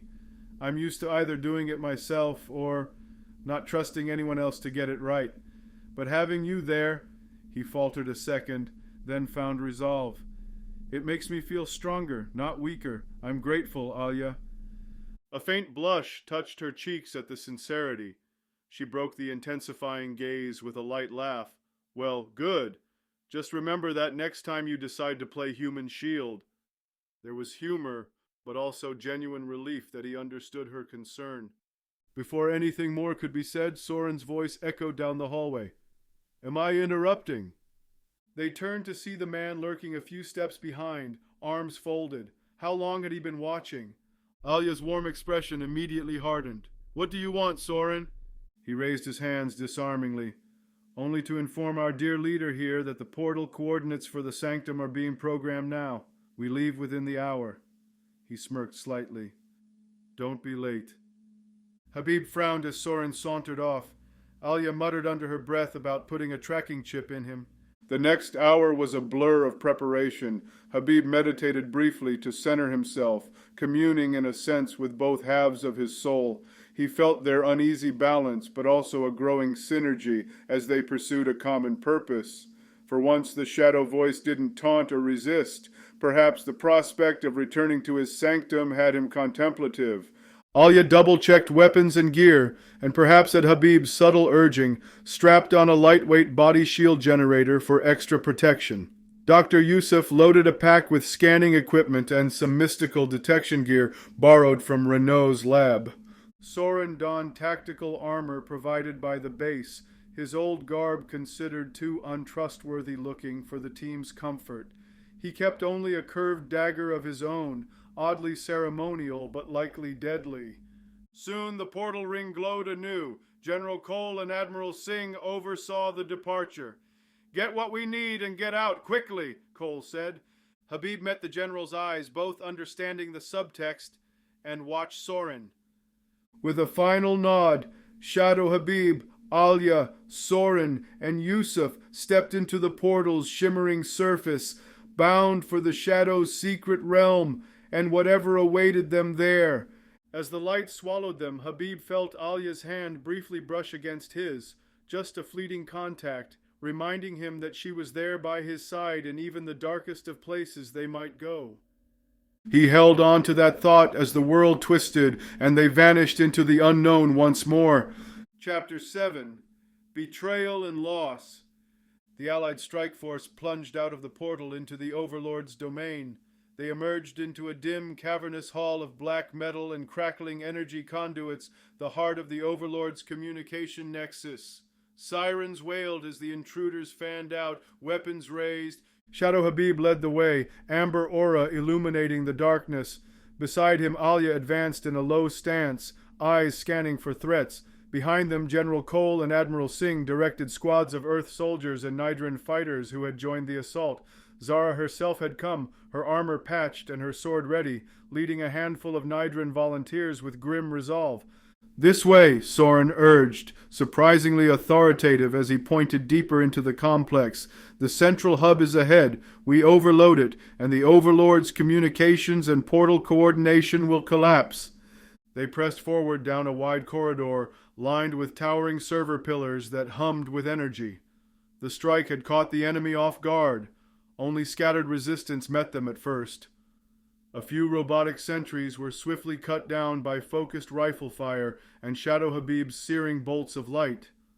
Reaching the main nexus chamber, they found a massive cylindrical device rising floor to ceiling, pulsing with neon light, clearly the communication hub. Technicians in Overlord's livery scurried away in terror at the sight of the invaders. Admiral Singh snapped commands. Charges on that hub, go! A team of demolition experts rushed to plant explosives around the device's base. Shadow Habib felt a tug of unease despite their success so far. The shadow within him whispered caution. It had been too easy. General Cole had the same instinct. Stay alert, everyone. The enemy won't give up this nexus without a fight. As if on cue, a deep echoing laugh resonated through the hall's speaker systems. It was a voice that filled the air like poison, sending a shiver down every spine, cold, cruel, and amused. Welcome, rebels, to your doom, the voice proclaimed. Overlord! Habib growled under his breath, recognizing the malice in every syllable. Without warning, panels in the walls slid open, and a flood of enemy troops poured in. Sleek black droids, hulking armored brutes, and robed enforcers, crackling with energy whips. The ambush was sudden and perfectly orchestrated. "Ambush! Defend positions!" General Cole roared. Chaos erupted. Laser fire crisscrossed the chamber. An energy whip snapped around a Nydran fighter, yanking him off his feet with a cry. One of the hulking brutes charged a line of Earth soldiers, scattering them. Shadow Habib sprang into action, meeting the brute head-on. They collided in a flash of light and shadow. Habib's fists, wreathed in power, dented the giant's armor with a rapid flurry of blows. Then a blast of concussive force sent it crashing into a column. Across the way, Alia fired precise 3-round bursts, dropping droids one after another. Admiral Singh and General Cole stood back to back, their sidearms blazing as they covered the demolition team still working frantically at the hub. Zara and her Nidrans engaged a pair of enforcers, swords clashing against crackling energy whips in a desperate duel. Amid the frenzy, only Soren was unaccounted for. Habib scanned for him while deflecting a barrage of plasma bolts with a swirl of dark energy. There! Soren crouched behind a console near the room's edge, seemingly avoiding the thick of the fight. "Soren!" Habib shouted, suspecting something amiss. "Get to cover with—" His words died as he saw Soren's face. The man was speaking into a small comm device, an eerie smirk on his lips. Then Soren pressed a button on the console at his side. Instantly, a high-pitched alarm sounded from the bomb team's charges at the hub. The armed explosives flickered and their timers died, deactivated remotely. The realization hit like a punch. Soren had just disabled the charges. Alia saw it too. "What are you doing?" she cried out across the din. Soren stepped out from his cover with an almost leisurely calm, ignoring a nearby dying droid that sparked at his feet.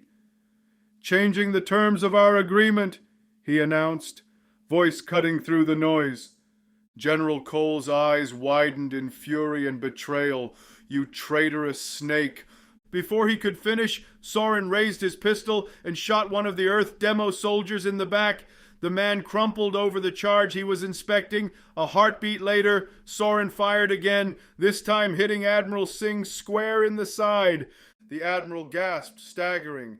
General Cole caught her as she fell, pressing a hand to the sudden bloom of blood on her uniform. "Singh!" he shouted, horrified. Shadow Habib's vision reddened with rage. In an instant he blasted away the last brute in his path and launched himself toward Soren, crossing the distance in a blink of shadowy speed. But Soren had always been cunning. He anticipated Habib's move and dodged behind the thick console. Habib's fist slammed down, cracking the metal console in two and leaving a dent in the floor. But Soren slipped away, pistol still in hand. Allied fighters gaped in confusion, morale faltering at this betrayal. "He was with them all along!" One soldier shouted incredulously, taking cover from renewed enemy fire. Over the speakers, the Overlord's laugh boomed again. "Excellent work, Lieutenant Soren," the voice purred. "I will consider your debt paid in full." Alia's face contorted in disgust and hurt. "You sold us out to him? After everything?" Soren circled to a higher vantage point atop a server platform, momentarily safe from Habib's immediate reach. His eyes were cold. "Did you truly think I'd throw my lot in with a losing side?" he spat. "The Overlord offered me dominion over Earth once it's fully conquered. A better deal than martyring myself with you fools." Shadow Habib was beyond words. He teleported in a burst of shadow, reappearing mid-air right next to Soren's perch. Soren's eyes widened in shock at the sudden proximity. He fired wildly.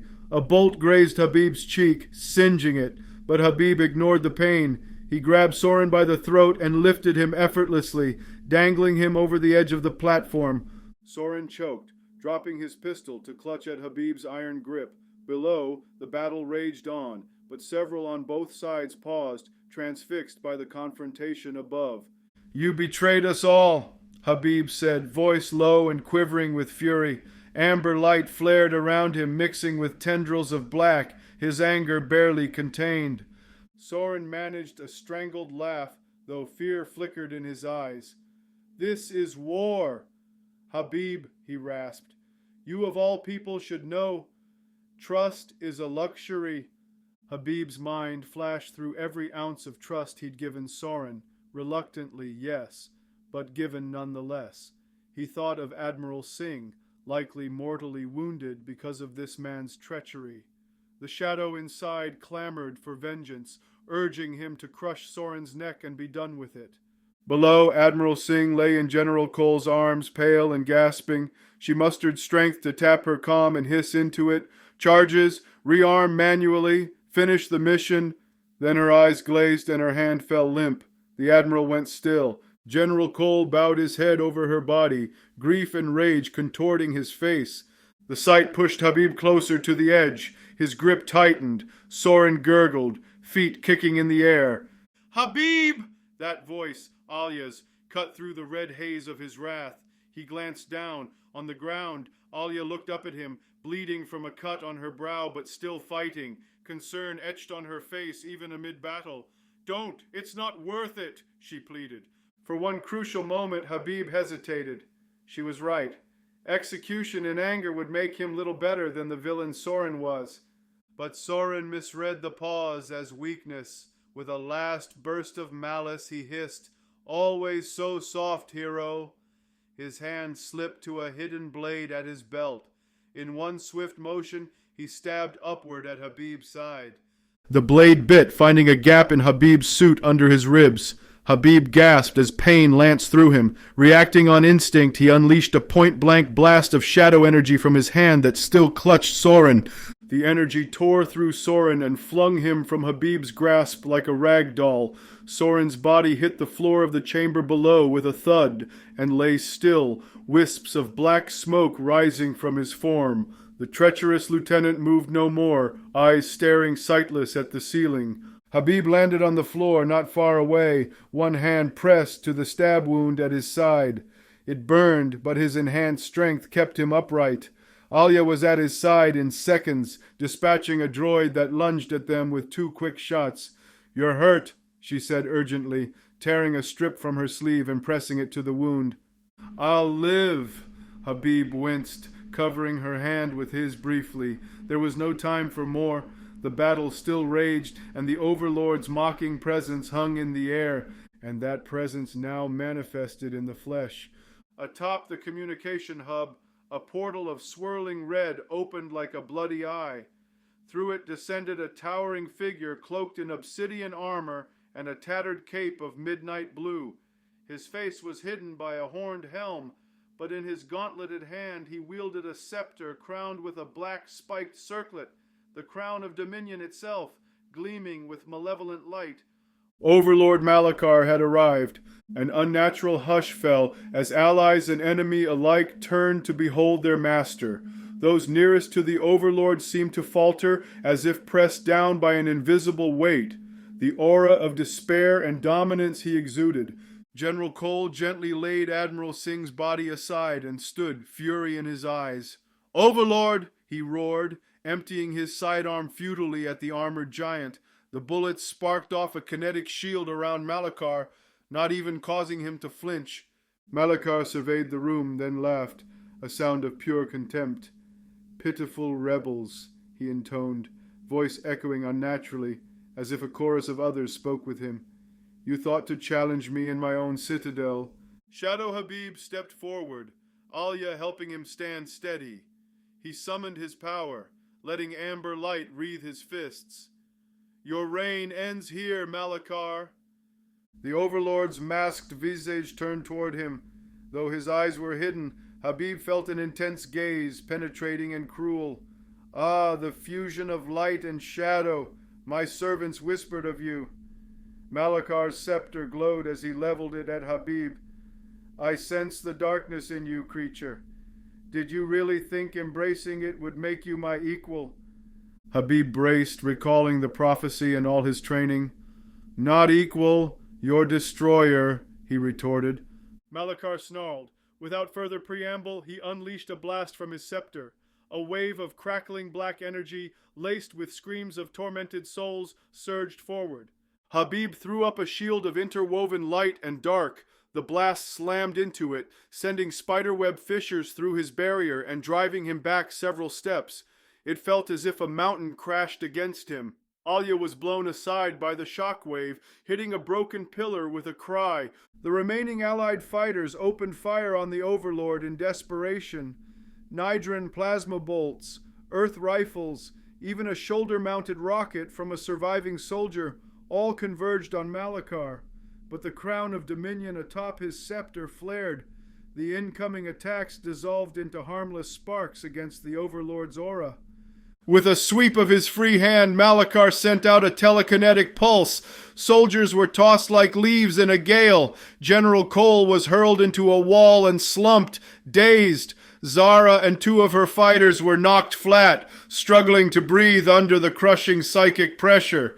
Seeing his friends felled, Habib roared and charged, drawing on every drop of newfound power within him. He launched a furious combination of attacks, beams of light, tendrils of darkness, punches that cracked the air. The chamber lit up with their clash. Malachar met him, blow for blow. The Overlord was immensely strong and now fully engaged. "You have power," he admitted as Habib's fist struck his shoulder, actually denting the armor. Malachar retaliated with a backhand that sent Habib sprawling, the wound in his side flaring with pain. "But you lack centuries of mastery." Habib rolled to his feet and thrust his hands forward, unleashing a concentrated ray of brilliance aimed at the crown in Malachar's grasp. "Then let's even the odds," he shouted. The beam nicked the crown's edge, enough that it flickered. Malachar snarled in alarm and raised his scepter defensively. "You will pay for that wretch!" He thrust his palm out, and a storm of black lightning lashed into Habib. Agony. It was as if tendrils of pure fear wrapped around his bones, squeezing. Habib's enhanced defenses buckled, and he dropped to one knee. The shadow inside him writhed, tempted to succumb to the Overlord's dominating will. But Habib clung to his resolve. Across the room, Alia dragged herself up from the rubble, blood at her temple. She saw Habib faltering under the onslaught and, staggering, raised her rifle. Taking careful aim through haze and pain, she fired a single armor-piercing round at the Overlord's head, specifically at the crown. The bullet pinged off the crown of Dominion with a spark. It didn't break it, but the distraction was enough. Malachar's concentration broke, and the lightning stopped. Habib gasped, regaining his feet. He saw Alia, swaying but defiant, give him a nod. Blood trickled down her face, but her eyes were fierce. Malachar turned his masked face toward Alia, enraged that a mere human had struck him. He flung out a hand, and Alia was hoisted off the ground, invisible force constricting her throat. She clawed at her neck, choking as she was lifted. "No!" Habib yelled. He hurled a bolt of shadow at Malachar's arm. It struck the Overlord's gauntlet, not injuring, but forcing him to drop Alia out of surprise. She crashed to the floor, coughing and gulping air. Malachar had had enough. With a wave of his scepter, he triggered something in the Nexus. Alarms blared anew. The entire complex began to quake. "Fools! I do not need to defeat you here," the Overlord spat. "I can bury you and move to conquer 10 worlds more. My will is absolute in this realm." Habib realized with dread that Malachar was overloading the core. He intended to collapse this whole Nexus and everyone in it. A last spiteful act to kill the rebels at the cost of his communications hub. "Fall back!" General Cole shouted hoarsely, regaining consciousness in time to understand the danger. "Retreat now!" Allies scrambled for the portal egress, dragging wounded comrades. Zara and her remaining fighter half carried a limping Nidran soldier. Dr. Yusuf's voice crackled over comms from the Earth side. Panicked. "The whole dimension's destabilizing. Get out of there now!" Shadow Habib moved to cover the retreat, tossing aside debris with telekinetic pushes to clear a path. The roof began to cave in chunks. A slab crushed one of the Overlord's own enforcers as they fled. Malachar hovered above the fray, wreathed in energy as he fed power into the core's self-destruct. "Die, all of you! Die knowing your struggle only prolonged the inevitable!" he thundered. Habib refused to let it end this way.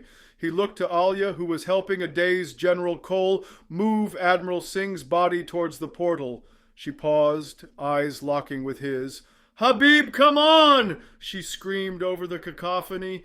In that split second, Shadow Habib made a choice. He sprang upward toward Malakar in one last desperate strike. The Overlord was momentarily surprised as Habib flew up and smashed into him, grappling.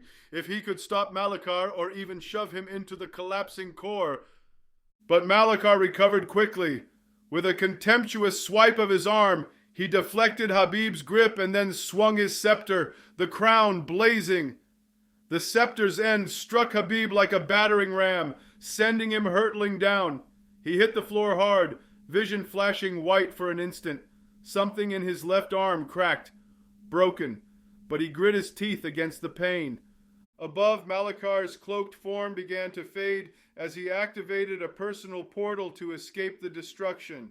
"Witness the futility of defiance," he sneered, voice echoing ethereally as his body phased out. "Your world will be mine soon enough." With that, the Overlord vanished into swirling ether, gone to plot anew. The Nexus was now a disaster zone. Fire and electricity arced everywhere. The portal home flickered, unstable from the energy surges. Alia broke free from the retreating group and sprinted back toward Habib amidst falling debris. "Habib!" she cried, ducking as a support beam crashed nearby. He struggled to rise on one knee, cradling his injured arm. "You shouldn't," he began, but she was already there, looping his uninjured arm over her shoulders. "I'm not leaving you," she said fiercely, half dragging, half supporting him as they staggered toward the portal. General Cole and Zara held the portal perimeter, shouting for any stragglers to hurry. Most of the Allied force had evacuated, carrying their wounded. Only Habib and Alia remained out on the collapsing floor. With a final burst of strength, Habib pushed Alia ahead through the portal aperture to safety, as behind them the communication hub's core erupted in a fountain of dark energy. He dove in after her, the shockwave at his heels. In a thunderous implosion, the Overlord's nexus collapsed entirely, but by then the portal had snapped shut. They tumbled out onto the concrete floor of the Earth bunker's gate room amidst a heap of other survivors. The portal frame sparked and went dark, overloaded by the chaotic shutdown. They had barely made it.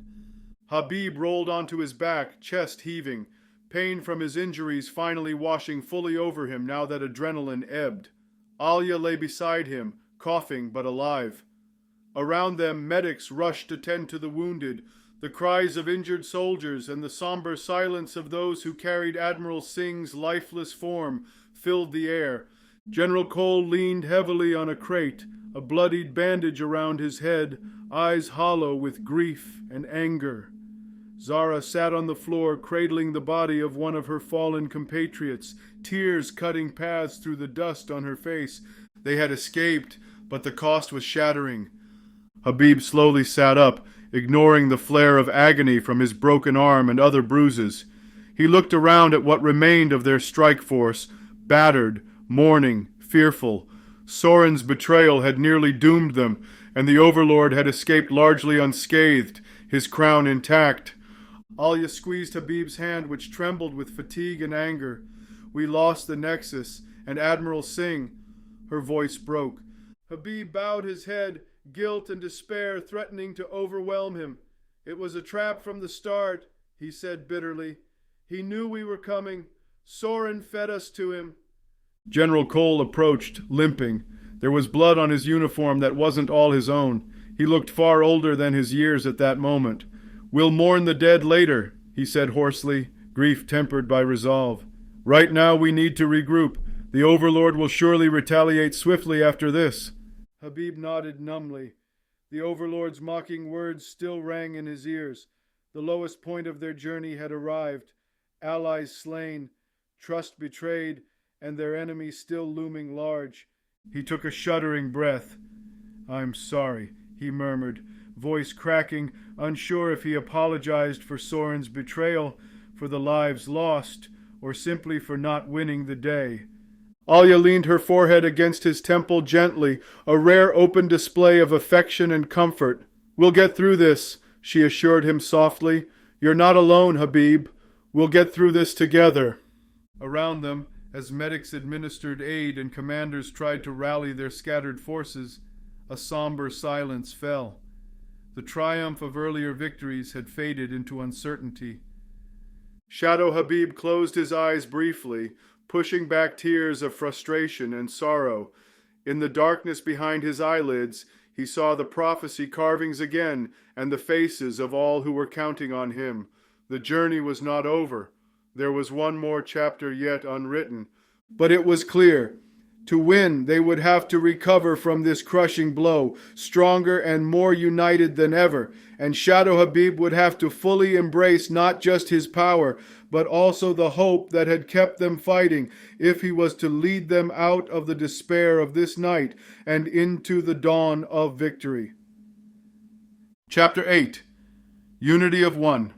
A heavy gloom settled over the base in the hours after the disastrous mission. In the infirmary, rows of beds held the wounded. The air was thick with the sense of antiseptic and sorrowful quiet, broken occasionally by a muffled groan or a medic's gentle reassurance. Shadow Habib stood at the end of one such row, staring down at the sheet-draped form on a gurney. Admiral Singh's body covered respectfully. General Cole was beside him, head bowed. They had lost not just a brilliant strategist, but a friend. "I keep thinking I should have seen it," Habib murmured, voice low. "Sorin's betrayal, the ambush, all of it." Cole put a hand on his shoulder, a gesture of solidarity despite his own grief. "We all knew the risks. Singh did too.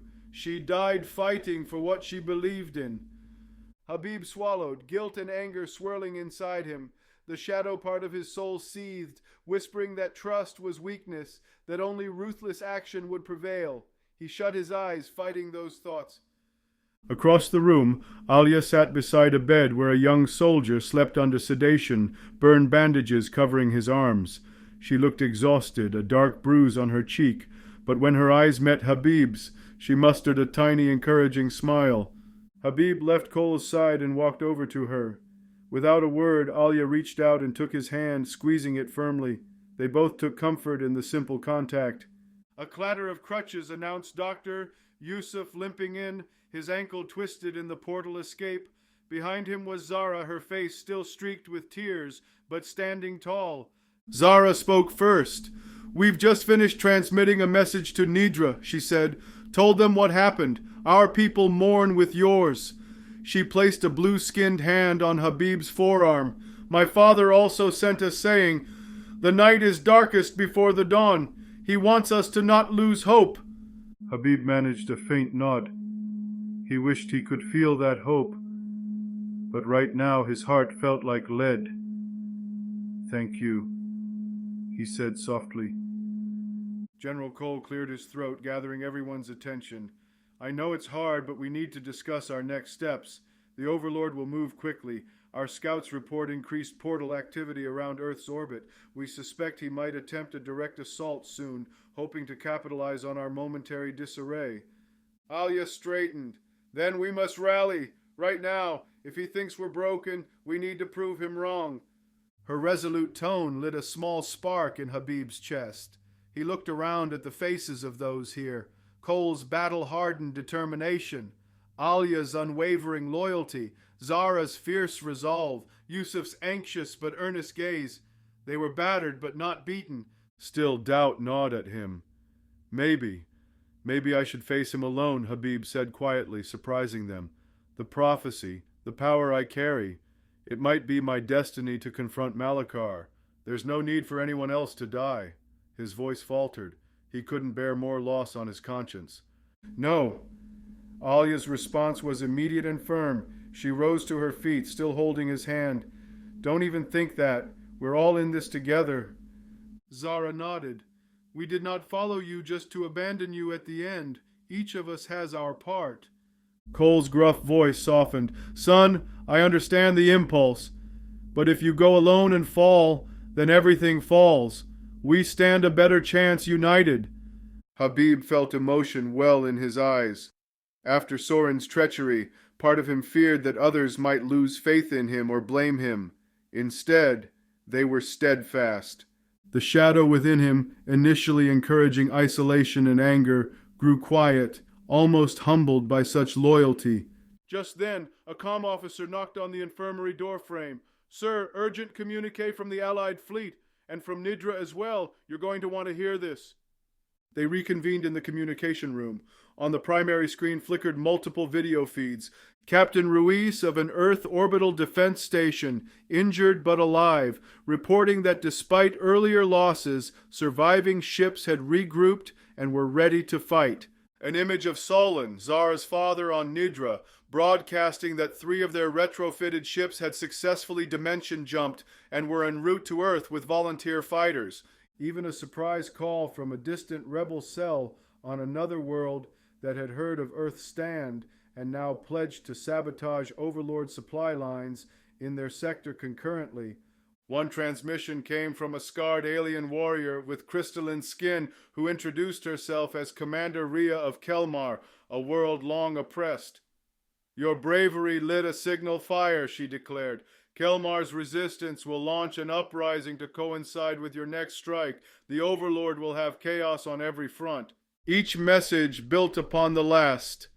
Though the Overlord had dealt them a setback, the response from those inspired by their fight was growing into a tidal wave. Habib felt a warmth spreading through his chest that he hadn't felt since before the ambush, hope reforging itself into resolve. When the communications ended, the room was quiet, save for the hum of equipment. General Cole turned to Habib and the others. "The Overlord wanted to isolate us, demoralize us, but instead he's galvanized the whole damned universe against him." Alia placed her hand over Habib's where it rested on the console.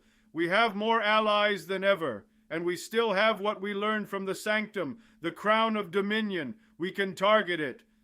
Habib squared his shoulders. His broken arm from earlier had been set and now rested in a sling. He channeled a gentle pulse of his power through it, accelerating the healing gradually. "Then we finish this. One last battle with everyone united." A murmur of agreement passed. They quickly formed a plan. The Overlord, likely furious and perhaps overconfident, might attempt to besiege Earth or draw them out. Instead, they would take the fight directly to his throne world.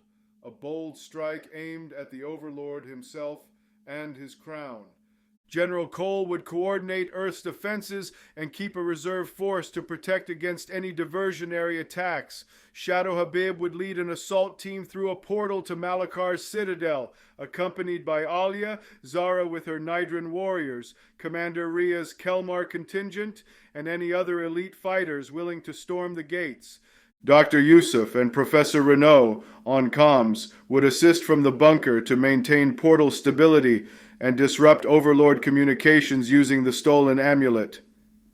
It was a near-suicide mission, but volunteers were plentiful. Everyone knew this was the climax. Either the Overlord would fall, or all would. Before final preparations, General Cole insisted on a brief moment to honor the fallen. In the command center, soldiers and personnel paused. A quiet fell. Shadow Habib stood at the forefront, Alia at his side, her hand finding his. On a screen scrolled the names of those who had died in the campaign. So many names. Admiral Singh's among them, Soren's notably absent and unmourned. "They gave their lives so that we could have a chance to win freedom for all," Habib said solemnly to the assembly. "We carry their courage with us into this final battle. We will not let their sacrifice be in vain." Heads bowed. Some wiped tears. Others clenched jaws in determination. Habib closed his eyes and for a fleeting moment felt a presence, perhaps imagination, but comforting, of the shadow's better nature within him, standing alongside Super Habib's steadfast spirit, two halves truly one, resolved to end this tyranny. As heads lifted, a new energy pervaded the room, not naive optimism, but hardened resolve. Fear remained, yes, but it was outshone by a collective will to fight for one another, for those lost and those yet to be saved. Alia turned to Habib quietly amidst the bustle of people returning to work. "How are you holding up?" she asked. He considered her question. His body ached and grief lingered, but his mind was clear. The doubt that earlier clouded him was gone. In its place was a calm certainty. "I'm ready," he replied. "Whatever happens, I'm not afraid anymore." She gave him a small smile, eyes shining. "I know. I believe in you, in us."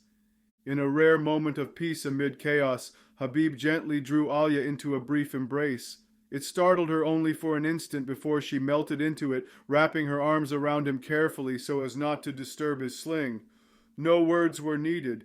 The embrace conveyed gratitude, love, and an unspoken promise of a future on the other side of war. They pulled apart as General Cole approached, not commenting on the personal moment he'd witnessed, but perhaps heartened by it. "The Allied fleet's report ready," Cole said. "The portal generators are charging for one more big push. We'll punch a hole straight to that devil's throne room if we can." Zara stepped up, helmet under her arm. "Nidran forces stand prepared. This time the Shadow's daughter fights by the light's side," she said with a small smile toward Habib. He realized she was referring to his villainous half in a poetic way, and acknowledging that both his aspects were assets, not curses. Commander Ria's voice crackled over the comm. Kelmar's rebel strike teams had infiltrated Malakar's fortress outskirts via secret routes and awaited Earth's signal to attack from within when the time came. Everything was in place. Shadow Habib took one last look at the base, at those staying behind. He exchanged a nod with General Cole, a mutual respect passing that needed no words. Cole would guard the home front, trusting Habib to end the threat. Finally, Habib faced the assembly of those departing, humans and aliens shoulder to shoulder, weapons in hand, hope in their eyes. Many he knew by name now, some he didn't, but they all knew him. He saw trust there, trust hard won, forged in battle and sacrifice. He drew in a deep breath and raised his voice so all could hear. "We fight for our worlds, for our loved ones, and for the freedom of every soul under the Overlord's yoke. Together we will prevail." A thunderous cheer answered him, rolling through the base. It wasn't the exuberant cheer of naive soldiers. It was rough and raw, tempered by pain but strengthened by conviction. Alia leaned in and quipped softly near his ear. "Not bad for someone who prefers action to speeches." He chuckled softly, feeling light for the first time in days. "I had a good muse," he murmured back. The portal technicians signaled ready. The massive gateway ring powered up, swirling with bright blue and white energies. This would be the largest dimensional jump yet attempted, right into the heart of darkness. Habib stepped forward to the brink of the portal. He glanced to either side. On his left stood Zara, jaw set with righteous fury. On his right, Alia, calm and fearless, gave him one last encouraging nod. He realized then that the prophecy was never about a lone savior. It was about unity. The union of light and dark within him, yes, but also the union of disparate people rallying as one. This union of light and shadow was everyone in this fight, bringing their unique strengths together. Shadow Habib felt a surge of pride and affection for them all. "For freedom!" he shouted, and was met by a resounding echo of "For freedom!" from the crowd. With that cry carrying them, he stepped into the light of the portal, leading the final charge toward destiny. Alia followed at his side, and behind them surged the united forces of Earth and the liberated worlds, plunging together into the unknown to confront the Overlord one last time. Chapter 9. Storming the Citadel. The portal disgorged Shadow Habib and the Allied strike force into a sky of boiling darkness.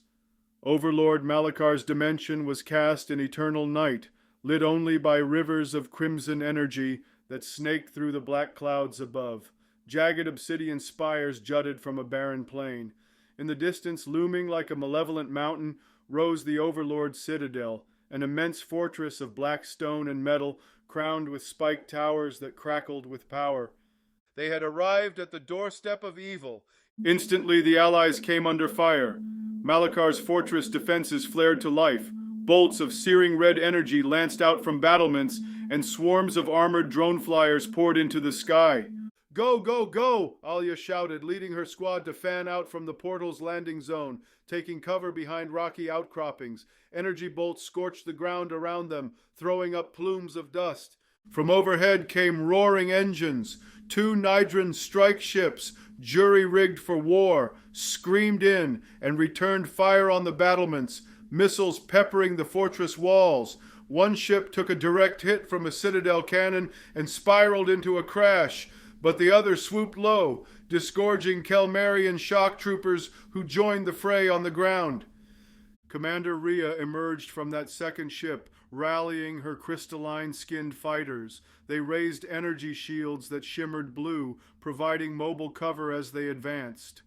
Shadow Habib stood amidst the chaos, directing blasts of his own. He swept a hand upward, and a wave of dark force smashed a cluster of enemy drones out of the sky. With his other hand, he shot a lance of light that speared a fortress turret, causing it to explode in a shower of sparks. Zara and her Nidrans charged alongside Earth soldiers toward the main gates of the citadel, an imposing set of adamantine doors, thrice the height of a man. A hulking, golem-like guardian stomped out to block their path, an 8-legged metal monstrosity firing plasma barrages from mounted cannons. "For Nydra!" Zara cried, leaping onto the golem's back with feline agility. She drove her plasma sword into a joint, and with Alia's covering fire distracting its sensors, the construct faltered. A well-placed grenade from an Earth soldier finished the job, blowing the golem's legs out and toppling it in a heap. As the coalition forces pushed to the citadel walls, Malakar's legions poured forth to meet them. Snarling lesser demons formed of shadow, elite armored sentinels brandishing crackling pikes, and mercenary shock troops from subjugated worlds. The plain before the fortress became a brutal melee under the night sky.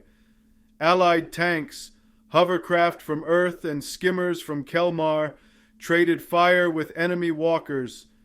The very ground shook with the concussions of battle. Habib found himself back to back with Commander Rhea as a swarm of chittering shadow demons encircled them. "Clear a path to the gates," he shouted. Rhea slammed her crystalline shield down, emitting a shockwave that blew several demons to dust. Habib followed up by raising both arms and unleashing a radial burst of his combined energy. Golden light interwoven with tendrils of darkness rippled outwards, vaporizing the remaining demons in a wide circle around them. For a moment, an opening to the gate lay ahead. "This is our chance. Forward," Habib called. He, Rhea, and Alia, with a squad of Earth and Nydran fighters, that rushed the gate. Above them, the last fortress defenses faltered as Allied fighter craft, some from Earth's surviving orbital fleet, which had come through a larger portal, took out turret after turret. Zara was already at the foot of the massive gate, directing a team planting charges at the hinges. "Cover us 10 seconds, she yelled. Habib and Alia moved to guard the demolition team. A pack of the Overlord sentinels charged through the gap in the wall defenses, desperate to stop them. Alia picked off 2 with crack shots to their visors. Habib intercepted a third, catching its pike mid-thrust. He channeled shadow through his injured arm like a blade, cleaving the sentinel's weapon, and the soldier inside in 2. "Fire in the hole!" a sapper shouted. Everyone ducked back as twin blasts blew the colossal hinges apart in a deafening flash. With a groan, the gates of Malakar's citadel swung free and crashed to the ground, kicking up a cloud of dust and debris. A thunderous cheer arose from the Allied forces, an echo of victory within the heart of enemy territory. They surged into the breach. Inside was a grand entry hall lined with grotesque statues of past conquerors. At the far end, a wide stairway led deeper into the fortress. The floor was of polished black marble that reflected the chaotic battle now spilling into it. Malakar's remaining forces fell back in a fighting retreat up the stairs, forming choke points at archways and pillared chokeholds. The Allies pressed onward relentlessly. Commander Rhea was hit by a blast from a last-ditch defense turret. Shards of crystal flew from her shoulder. Gritting her teeth, she stayed upright, and with a fierce cry, hurled a javelin of pure energy from her remaining arm that pierced the turret and exploded it. Habib rushed to her side as she stumbled. Rhea, are you... I'll live! The Kelmarian commander grimaced, the crystalline parts of her body flickering. Don't slow down now. Get to the Overlord. Shadow Habib nodded. He signaled 2 of Rhea's men to assist her and secure the entrance as the main force continued inward. Behind them, Allied reinforcements continued to pour through the destroyed gate, ensuring the way out would remain open. General Cole's voice crackled over comms from Earth, coordinating updates. All units inside the Citadel, Earth fleet holding orbit, repelling enemy ships. No retreat for Malachar this time. Alia reloaded her rifle on the run. The throne room, likely at the top of that central spire. She pointed out a tall tower visible through an inner courtyard as they advanced. Habib could feel it too, an oppressive presence drawing him upward. Malachar was there, waiting. They fought their way through a labyrinth of corridors and halls. In one ornate gallery, a group of Overlord loyalist knights in jagged armor ambushed them, nearly skewering a young Earth lieutenant before Zara intervened, parrying with her blade and dispatching the foe with a precise thrust. The young officer nodded thanks and joined covering Zara's flank without missing a beat. Soldiers from different worlds moving as one unit. Step by step, the coalition forced the defenders upward, ever closer to Malachar's inner sanctum. At last they came to a vast door embossed with the Overlord's sigil, the final barrier to his throne room. Habib's heart pounded. This was it. He could sense Malachar's aura beyond, seething with rage and a hint of fear. The Overlord must know his time was running out. Allied fighters assembled behind Habib, catching their breath and tending quick field dressings. Among them, Zara wiped blood from a cut on her brow. Alia swapped out to a fresh magazine and cracked a slight grin at Habib. Ready to finish this? He nodded, breathing hard yet steady. The wound in his side throbbed. His left arm ached where it was cracked, but pain meant little now. On 3 we breach, Habib said. Soldiers raised weapons. Those with shields moved to the front. Habib didn't bother counting to 3. With a roar, he channeled a focused beam of radiant energy that carved through the lock mechanisms like a hot knife. Then he slammed his shoulder and his power into the door. It blasted open, doors flying inward off their hinges. They stormed into the throne room. It was a colossal circular chamber with high vaulted ceilings disappearing into shadows. At its center, on a raised dais, was a throne forged of black iron and bone, illuminated by flickering braziers of ghostly flame. Behind the throne, a gaping circular portal window looked out into the swirling abyss of the dimension sky. And there stood Overlord Malachar, tall and fearsome, cape flared around him. By his side, crackling with dark energy, hovered a dozen of his elite Praetorian guards, twisted beings of pure shadow given humanoid form, wielding swords of midnight flame. In Malachar's gauntleted hand was the scepter, and atop his armored head the crown of dominion gleamed malevolently. The crown's many spires and gems pulsed, as if feeding on the fear and anguish of the ongoing battle. You saved me the trouble of hunting you down, Malachar snarled, stepping forward. Dark fire swirled around his arms. Welcome, insects, to the end of your road. His voice, amplified by the throne room's acoustics and his own sorcery, buzzed with dread power. A lesser person might have quailed, but now, facing him in person, Habib felt only determination. All roads end here for you, Malachar, Habib declared firmly. Your dominion is finished. Allied soldiers fanned out behind Habib, aiming weapons at the Overlord and his guards. Alia took position at his shoulder, unwavering. Zara stepped to his other side, sword raised, eyes locked on the Overlord with hatred. For a beat, nobody moved. The final confrontation crackled in the air with tension. Then Malachar extended his arms outward. Come then, rebels, witness true power. With a guttural incantation, he unleashed a tempest of dark magic. The throne room erupted into chaos once more as the final battle commenced. Chapter 10. Light versus Darkness. The throne room erupted into a maelstrom of battle.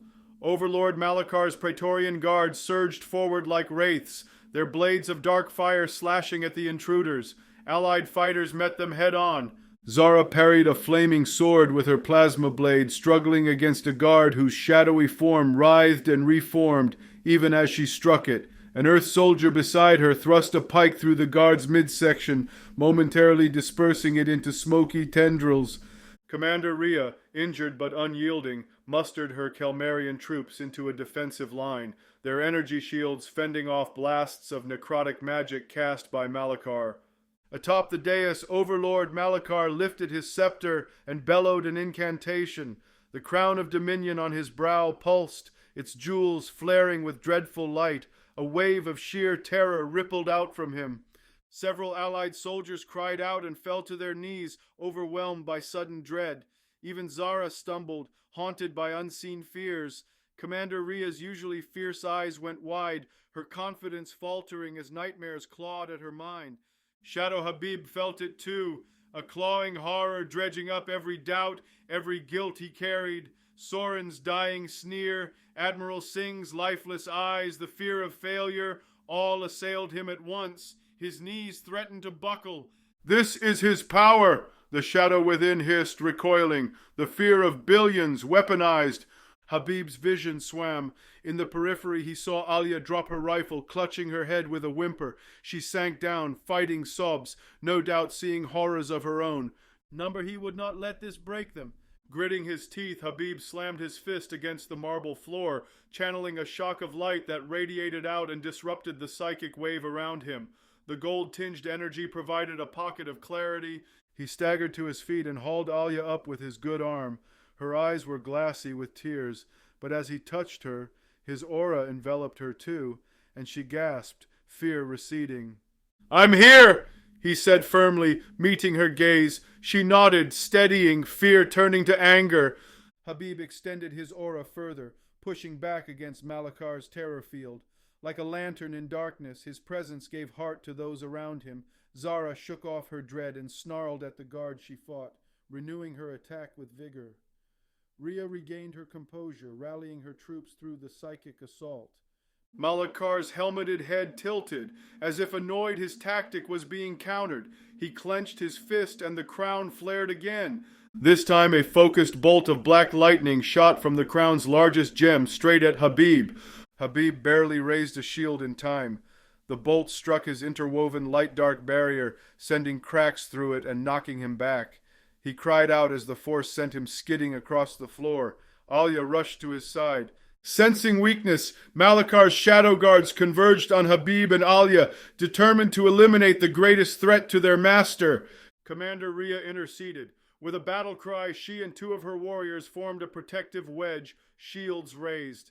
"Go! Stop the Overlord!" Rhea shouted to Habib, blocking the path of the advancing guards. A flaming sword cleaved into Rhea's shield, shattering it, but she drew a sidearm and fired point blank into the attacker, dissolving it. Habib knew she was buying him time. He locked eyes with Alia. "The crown! We have to destroy it!" he panted, chest heaving. Alia retrieved her fallen rifle, checking one last high-powered round in the chamber. "I'll distract him. You do what you have to do." He nodded, gratitude and love in his eyes. Without hesitation, Alia broke from his side, sprinting low along the flank of the room behind pillars. Malakar was striding down the dais now, furious, batting aside one of his wounded guard in irritation. "I have had enough of these games," he snarled. Dark fire swirled around his free hand. Alia emerged from behind a fallen chunk of masonry, drawing Malakar's attention. She opened fire in a calculated pattern, 2 shots to his center mass. They sparked off his chest armor, staggering him but not penetrating. His shield took the brunt, flickering. Malakar turned toward the nuisance, raising his gauntlet. With a flick of his fingers, he seized Alia in a telekinetic grip. She was lifted off the floor, limbs pinned. "Insignificant insect," Malakar hissed. His invisible hold tightened. Alia gasped as the pressure increased. Habib felt a spike of terror and rage. "Alia!" he shouted. Across the chamber her eyes met his. Struggling, she managed to mouth silently, "Now!" Habib understood. Summoning every ounce of his speed and strength, he burst forward, becoming a streak of gold and black energy. In the heartbeat, Malakar was focused on Alia. Habib closed the distance between them, and he reappeared directly behind Malakar's massive form on the dais steps. The Overlord sensed him and spun, releasing Alia, who fell hard to the floor. But it was too late. Shadow Habib thrust out both hands and unleashed a beam of pure integrated energy. From one hand, brilliant light. From the other, concentrated shadow. The two spirals entwined as they shot forth, striking Malakar square in the face, specifically striking the crown of dominion. The crown glowed in defiance, its enchantments resisting. For a moment it held intact, the Overlord beneath bellowing in pain and fury as the force pushed him back toward his throne. Habib roared, pouring more of himself into the blast. He felt the very essence of the heart of shadows within him surging forth, guided by the righteousness of his cause. "This is for Earth, for Nidra, for all the lives you've trampled," he shouted. With a sound like shattering glass, the crown of dominion cracked. Then it exploded in a burst of dark shards and acrid smoke. Malakar screamed, a horrible, inhuman sound. The psychic weight blanketing the battlefield abruptly lifted as the crown's influence evaporated. Around the throne room and likely across the galaxy, countless minds felt a sudden liberation from oppression. Habib's beam had done its work. He cut it off, chest heaving. The smoke cleared, revealing Malakar slumped against his throne. The circlet's remnants hung twisted on his helm. No longer bolstered by its power, the Overlord's imposing frame seemed to diminish slightly, as if a giant had been reduced to merely a man in armor. The remaining Praetorians wavered, their forms destabilizing without the crown's magic sustaining them. General Cole's voice crackled over comms triumphantly. "The enemy fleet, it's faltering. They're disorganized. Whatever you did, it's working." Shadow Habib advanced cautiously. Malakar stirred, pushing himself upright. When he raised his head, his helm had cracked from the blast, revealing for the first time a glimpse of the being underneath. Pale skin, blood seeping from the brow where the crown had been, and eyes full of centuries of hatred and fear. "You miserable wretch," Malakar rasped, voice ragged. He threw aside his shattered scepter and staggered forward a step, raising trembling hands as if to cast another spell, but only feeble sparks danced on his fingertips. The tyrant's strength was broken. "It's over, Malakar," Habib said, power still radiating around him. Behind him, Alia approached, limping slightly but aiming her rifle at the Overlord's heart. Zara and the remaining allies encircled the dais as well, weapons ready. For the first time, Malakar's eyes showed something new. Despair. "No, I cannot fall. Not to the likes of you," he growled. In a final act of malice, he summoned a hidden blade from his armor and lunged at Habib with a hoarse roar. Habib moved to block, but another figure interceded. Commander Rhea. Gravely wounded but defiant, Rhea tackled Malakar from the side, the blade skittering from his grip. With her last reserves of strength, she slammed the Overlord down at the foot of his throne. Malakar howled, flailing, and an errant blast of energy from his hand struck Rhea at point-blank range. The Kelmarian commander arched in agony and fell to the side, motionless, her crystalline armor fracturing into pieces. "Rhea!" Habib cried out. One of Rhea's soldiers rushed to her with a strangled, "Commander!" But by her stillness, it was clear she'd given her life in that final tackle. Malakar tried to rise once more, but Zara was on him then, pressing her sword to his throat. "Yield!" she hissed, though she likely expected no surrender. The Overlord glared up at them, chest heaving. All arrogance was gone, replaced by venomous spite. "I yield. Nothing," he spat, blood flecking his lips. Habib approached. Sorrow and resolve mingled in his heart. "This is for Commander Rhea and all the souls you enslaved," he said softly. He raised his hand one last time. A sphere of brilliant luminescence coalesced in his palm, bright as a newborn star. Malakar's eyes widened, reflecting the glow. "No!" the Overlord managed, throwing an arm in front of his face in a feeble guard. Habib released the sphere. It drifted forward almost gently before touching Malakar's armored chest. There was a soundless flash of light. When it faded, Malakar lay still. The tyrant's armor was empty, the body within disintegrated into ashes that blew away on an ethereal wind. Only the broken pieces of the crown of dominion and his charred gauntlets remained on the scorched floor. A weight lifted that none could describe. In the silence that followed, the allied warriors realized the truth. The Overlord was dead. Alia lowered her rifle slowly, disbelief and joy warring on her face. Zara closed her eyes and let out a sigh that sounded like a prayer. Around the hall, the remaining shadow guards dissolved into mere wisps of darkness without their master's will to sustain them.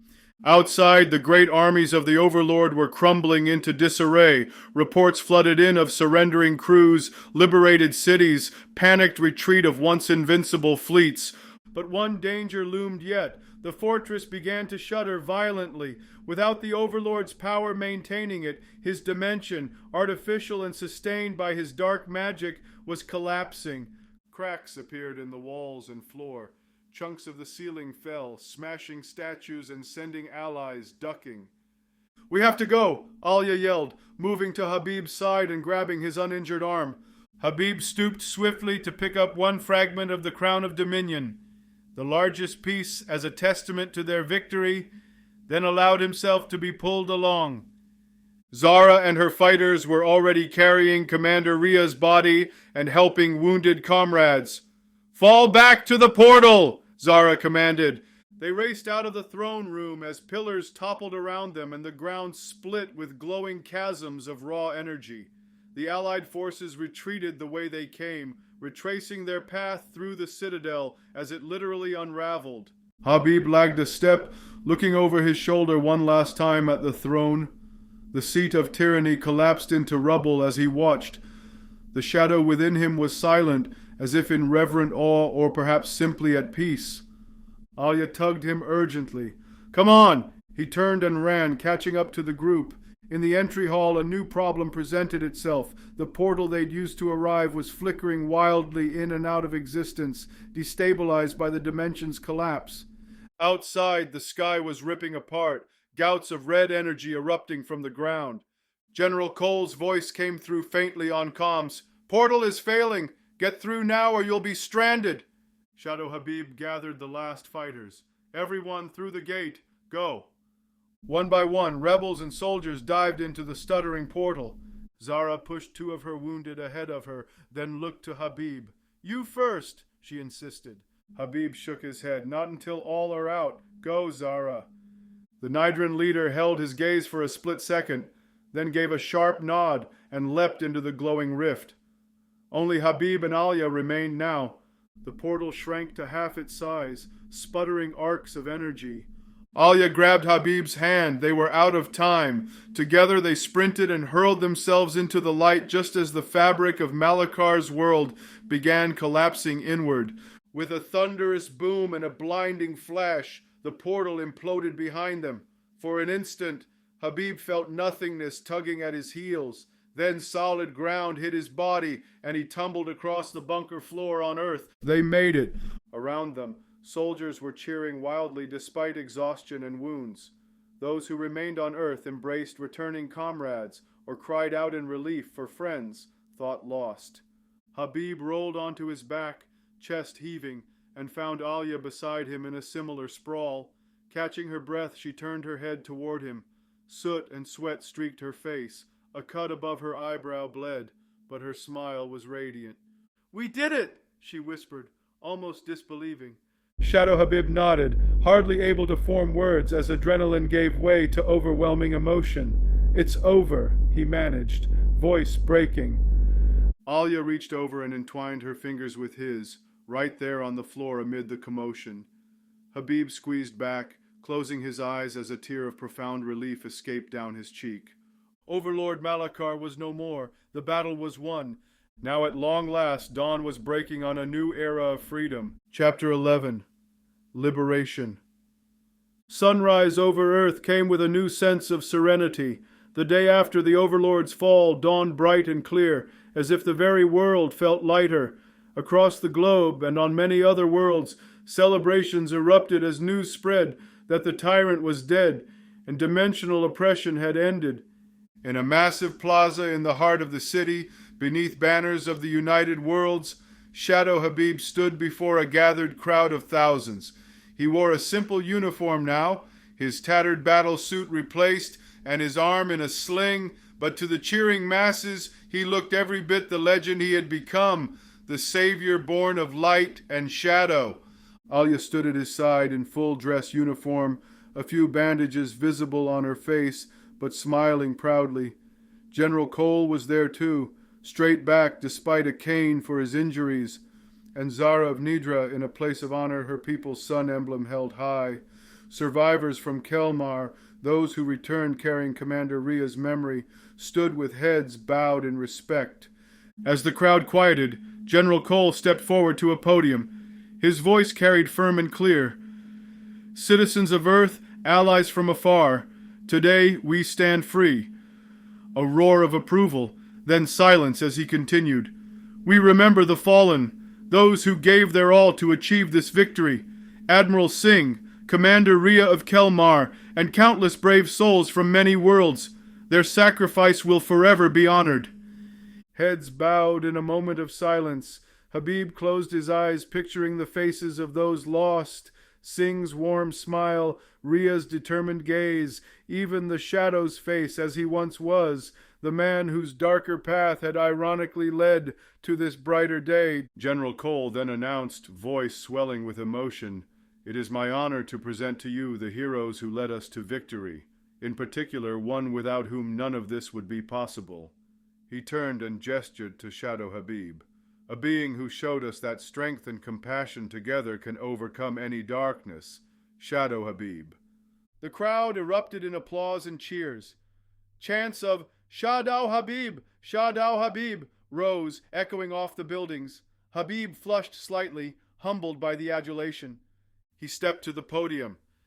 As the cheers subsided, he spoke, his voice amplified across the plaza. "Thank you, people of Earth, and people of all free worlds." He paused, scanning the sea of faces, human and alien alike. Flags of various planets fluttered in unity. "We achieved this victory together," Habib said. "Not long ago, many of us were strangers, divided by light and dark, by different skies, even by distrust. But in the crucible of battle, we became family. We proved that unity is stronger than tyranny." He raised his sling-bound arm gently, and wisps of his amber aura appeared, eliciting murmurs of awe. "I am indeed born of light and shadow," he continued, "and I have learned that neither can be forsaken. We need both hope and courage, compassion and strength, as do all societies. Our alliance, our friendship, is living proof of this truth." Alia glanced at him with soft pride, recalling his earlier doubts and how far he'd come to accept himself and others. He caught her eye and smiled. Habib concluded, "The Overlord believed fear could rule us. He was wrong. Today fear has been vanquished by bravery, oppression by the will to be free. May we rebuild our worlds not on domination, but on cooperation and respect." The applause that followed was the loudest yet. Many had tears in their eyes, feeling truly heard and united. In the days that followed, Earth played host to a historic summit. Delegates from newly liberated planets arrived, some in person, others via secure portal, to pledge mutual aid and establish a council so that no such tyranny could rise again. Habib attended quietly with Alia and Zara, watching disparate species exchange greetings and heartfelt thanks. It warmed him to see former prisoners of the Overlord from different galaxies shake hands as allies. A Kelmarian elder placed a crystal wreath in honor of Commander Ria at a newly built memorial flame that also bore Admiral Singh's name. Solon of Nidra, Zara's father, embraced Habib like a son when they met, calling him the light in our darkest hour. One evening, under the newly repaired skyline of the city, now free of the perpetual gloom that had hung during Overlord's influence, Habib joined a small gathering at the rooftop garden of the command center. It was informal, friends sharing a quiet moment after so much chaos. General Cole was sharing a story of Admiral Singh's fierce debating skills, prompting gentle laughter. Zara recounted how news of Earth's resistance had rekindled hope in Nidra's underground bunkers. Dr. Yusuf excitedly discussed plans to use Malakar's captured technology to build permanent gateways for peaceful travel. Shadow Habib listened, Alia's head resting on his shoulder comfortably. As a lull fell in conversation, he looked around at these companions. "So what now for you, Shadow Habib?" asked one of the younger Earth sergeants curiously. "Will you stay here or travel the stars?" The question gave him pause. By default, he had assumed he'd continue protecting Earth, his home. But now home felt bigger. It spanned worlds he'd fought for, friends he had on each. Alia answered for him, lightly teasing, "Oh, he's due for some rest, first of all. World saving is hard work." Chuckles followed, but General Cole added warmly, "Whatever you choose, son, know that Earth will always honor you. Perhaps even with a statue or two." He joked. Habib smiled. "I think one statue is plenty," he bantered, recalling the melted sculpture of Overlord that once stood, and imagining a rather awkward one of himself. Then he grew thoughtful. "Truly, I haven't decided. There's rebuilding to do on Earth and elsewhere. I'll help wherever I'm needed." Zara raised her cup. "Nidra could use a tour of those heroic speeches of yours to motivate folks," she said wryly. "But in seriousness, you have friends everywhere now. Consider yourself a citizen of all our worlds." Habib felt a swell of affection at that. The shadow side of him, which once craved power and recognition, was surprisingly content with just belonging. Alia nudged him gently. "We'll figure it out together," she murmured. As twilight settled, the group fell into comfortable silence, gazing out at the twinkling city lights and the stars beyond. For the first time in a long while, those stars held no looming threat, only promise. In those stars lay distant allies rebuilding their lives too. Habib imagined celebrations under Nidra's night sky, bonfires in Kelmar's crystalline forests, solemn vigils on worlds where the scars of tyranny would take time to heal. In all, the prevailing emotion would be hope. He exchanged a glance with Alia, and they both instinctively looked up at the same bright star. He squeezed her hand. She understood his unspoken thoughts, the yearning to see those worlds free with his own eyes, to ensure the peace they'd fought for, and perhaps to find his own peace in the journey. "Wherever we go together," Alia said softly, echoing what she had told him on the eve of the final battle. "Together," he affirmed. Chapter 12. New Dawn. As the night deepened, one by one the gathering dispersed, people hugging and bidding gentle good nights. Only Habib and Alia remained on the rooftop, standing side by side under the cosmos. Alia tilted her face up to him. The bond between them had been forged in war, tested by every imaginable trial. Now in the quiet aftermath, it blossomed fully. "You know," she said playfully, "with the world finally not ending, you still owe me that quiet evening you promised after we first met. Though back then I think it was for a debrief or something." Habib laughed softly, recalling how far they had come from that tense first encounter on the rooftop amid chaos. "A promise is a promise. How about tomorrow? Just us, somewhere with no alarms or portals?" She smiled, that rare carefree smile he adored. "It's a date." He gently cupped her cheek, leaning down. Under the gentle starlight, they shared a kiss, one free of urgency or fear, filled only with hope and tenderness. It felt like the beginning of something new and beautiful. When they parted, Alia rested her forehead against his. "So, Shadow Habib," she teased lightly, "are you keeping that name? It's earned a lot of goodwill now." Habib chuckled. "Perhaps I'll simplify. Just Habib suits me fine. The world knows who I am. Habib, meaning beloved, a fitting name in so many ways now." Alia nodded. "Habib it is." She laced her fingers with his and leaned against him as they looked out at the panorama of a free earth. In the distance, fireworks from spontaneous celebrations burst in colors against the dark, drawing cheers from below. The hero born of light and shadow had fulfilled his destiny, not by choosing one side over the other, but by embracing both and inspiring unity in others. And though challenges would surely come again, he knew he would never face them alone. A gentle wind swept over the rooftop, carrying with it the distant sound of laughter and singing from the city streets. Habib closed his eyes, offering a silent thanks to whatever powers watched over the multiverse, and to Super Habib and the Shadow, two halves of himself, for guiding him here. As Alia began excitedly talking about plans for visiting Nidra, Zara had insisted they come for a victory festival. Habib listened with a content heart. He glanced up once more at the stars, no longer fearing what lay beyond them, but anticipating it. A new dawn had come, and with it a future bright and free. He pulled Alia close as they left the rooftop to join the world below in celebration, ready to live, love, and lead in the peace they had fought so hard to earn. The fusion of shadow and light within him was no longer a burden, but a beacon, a promise that even the darkest night can give way to the brightest dawn.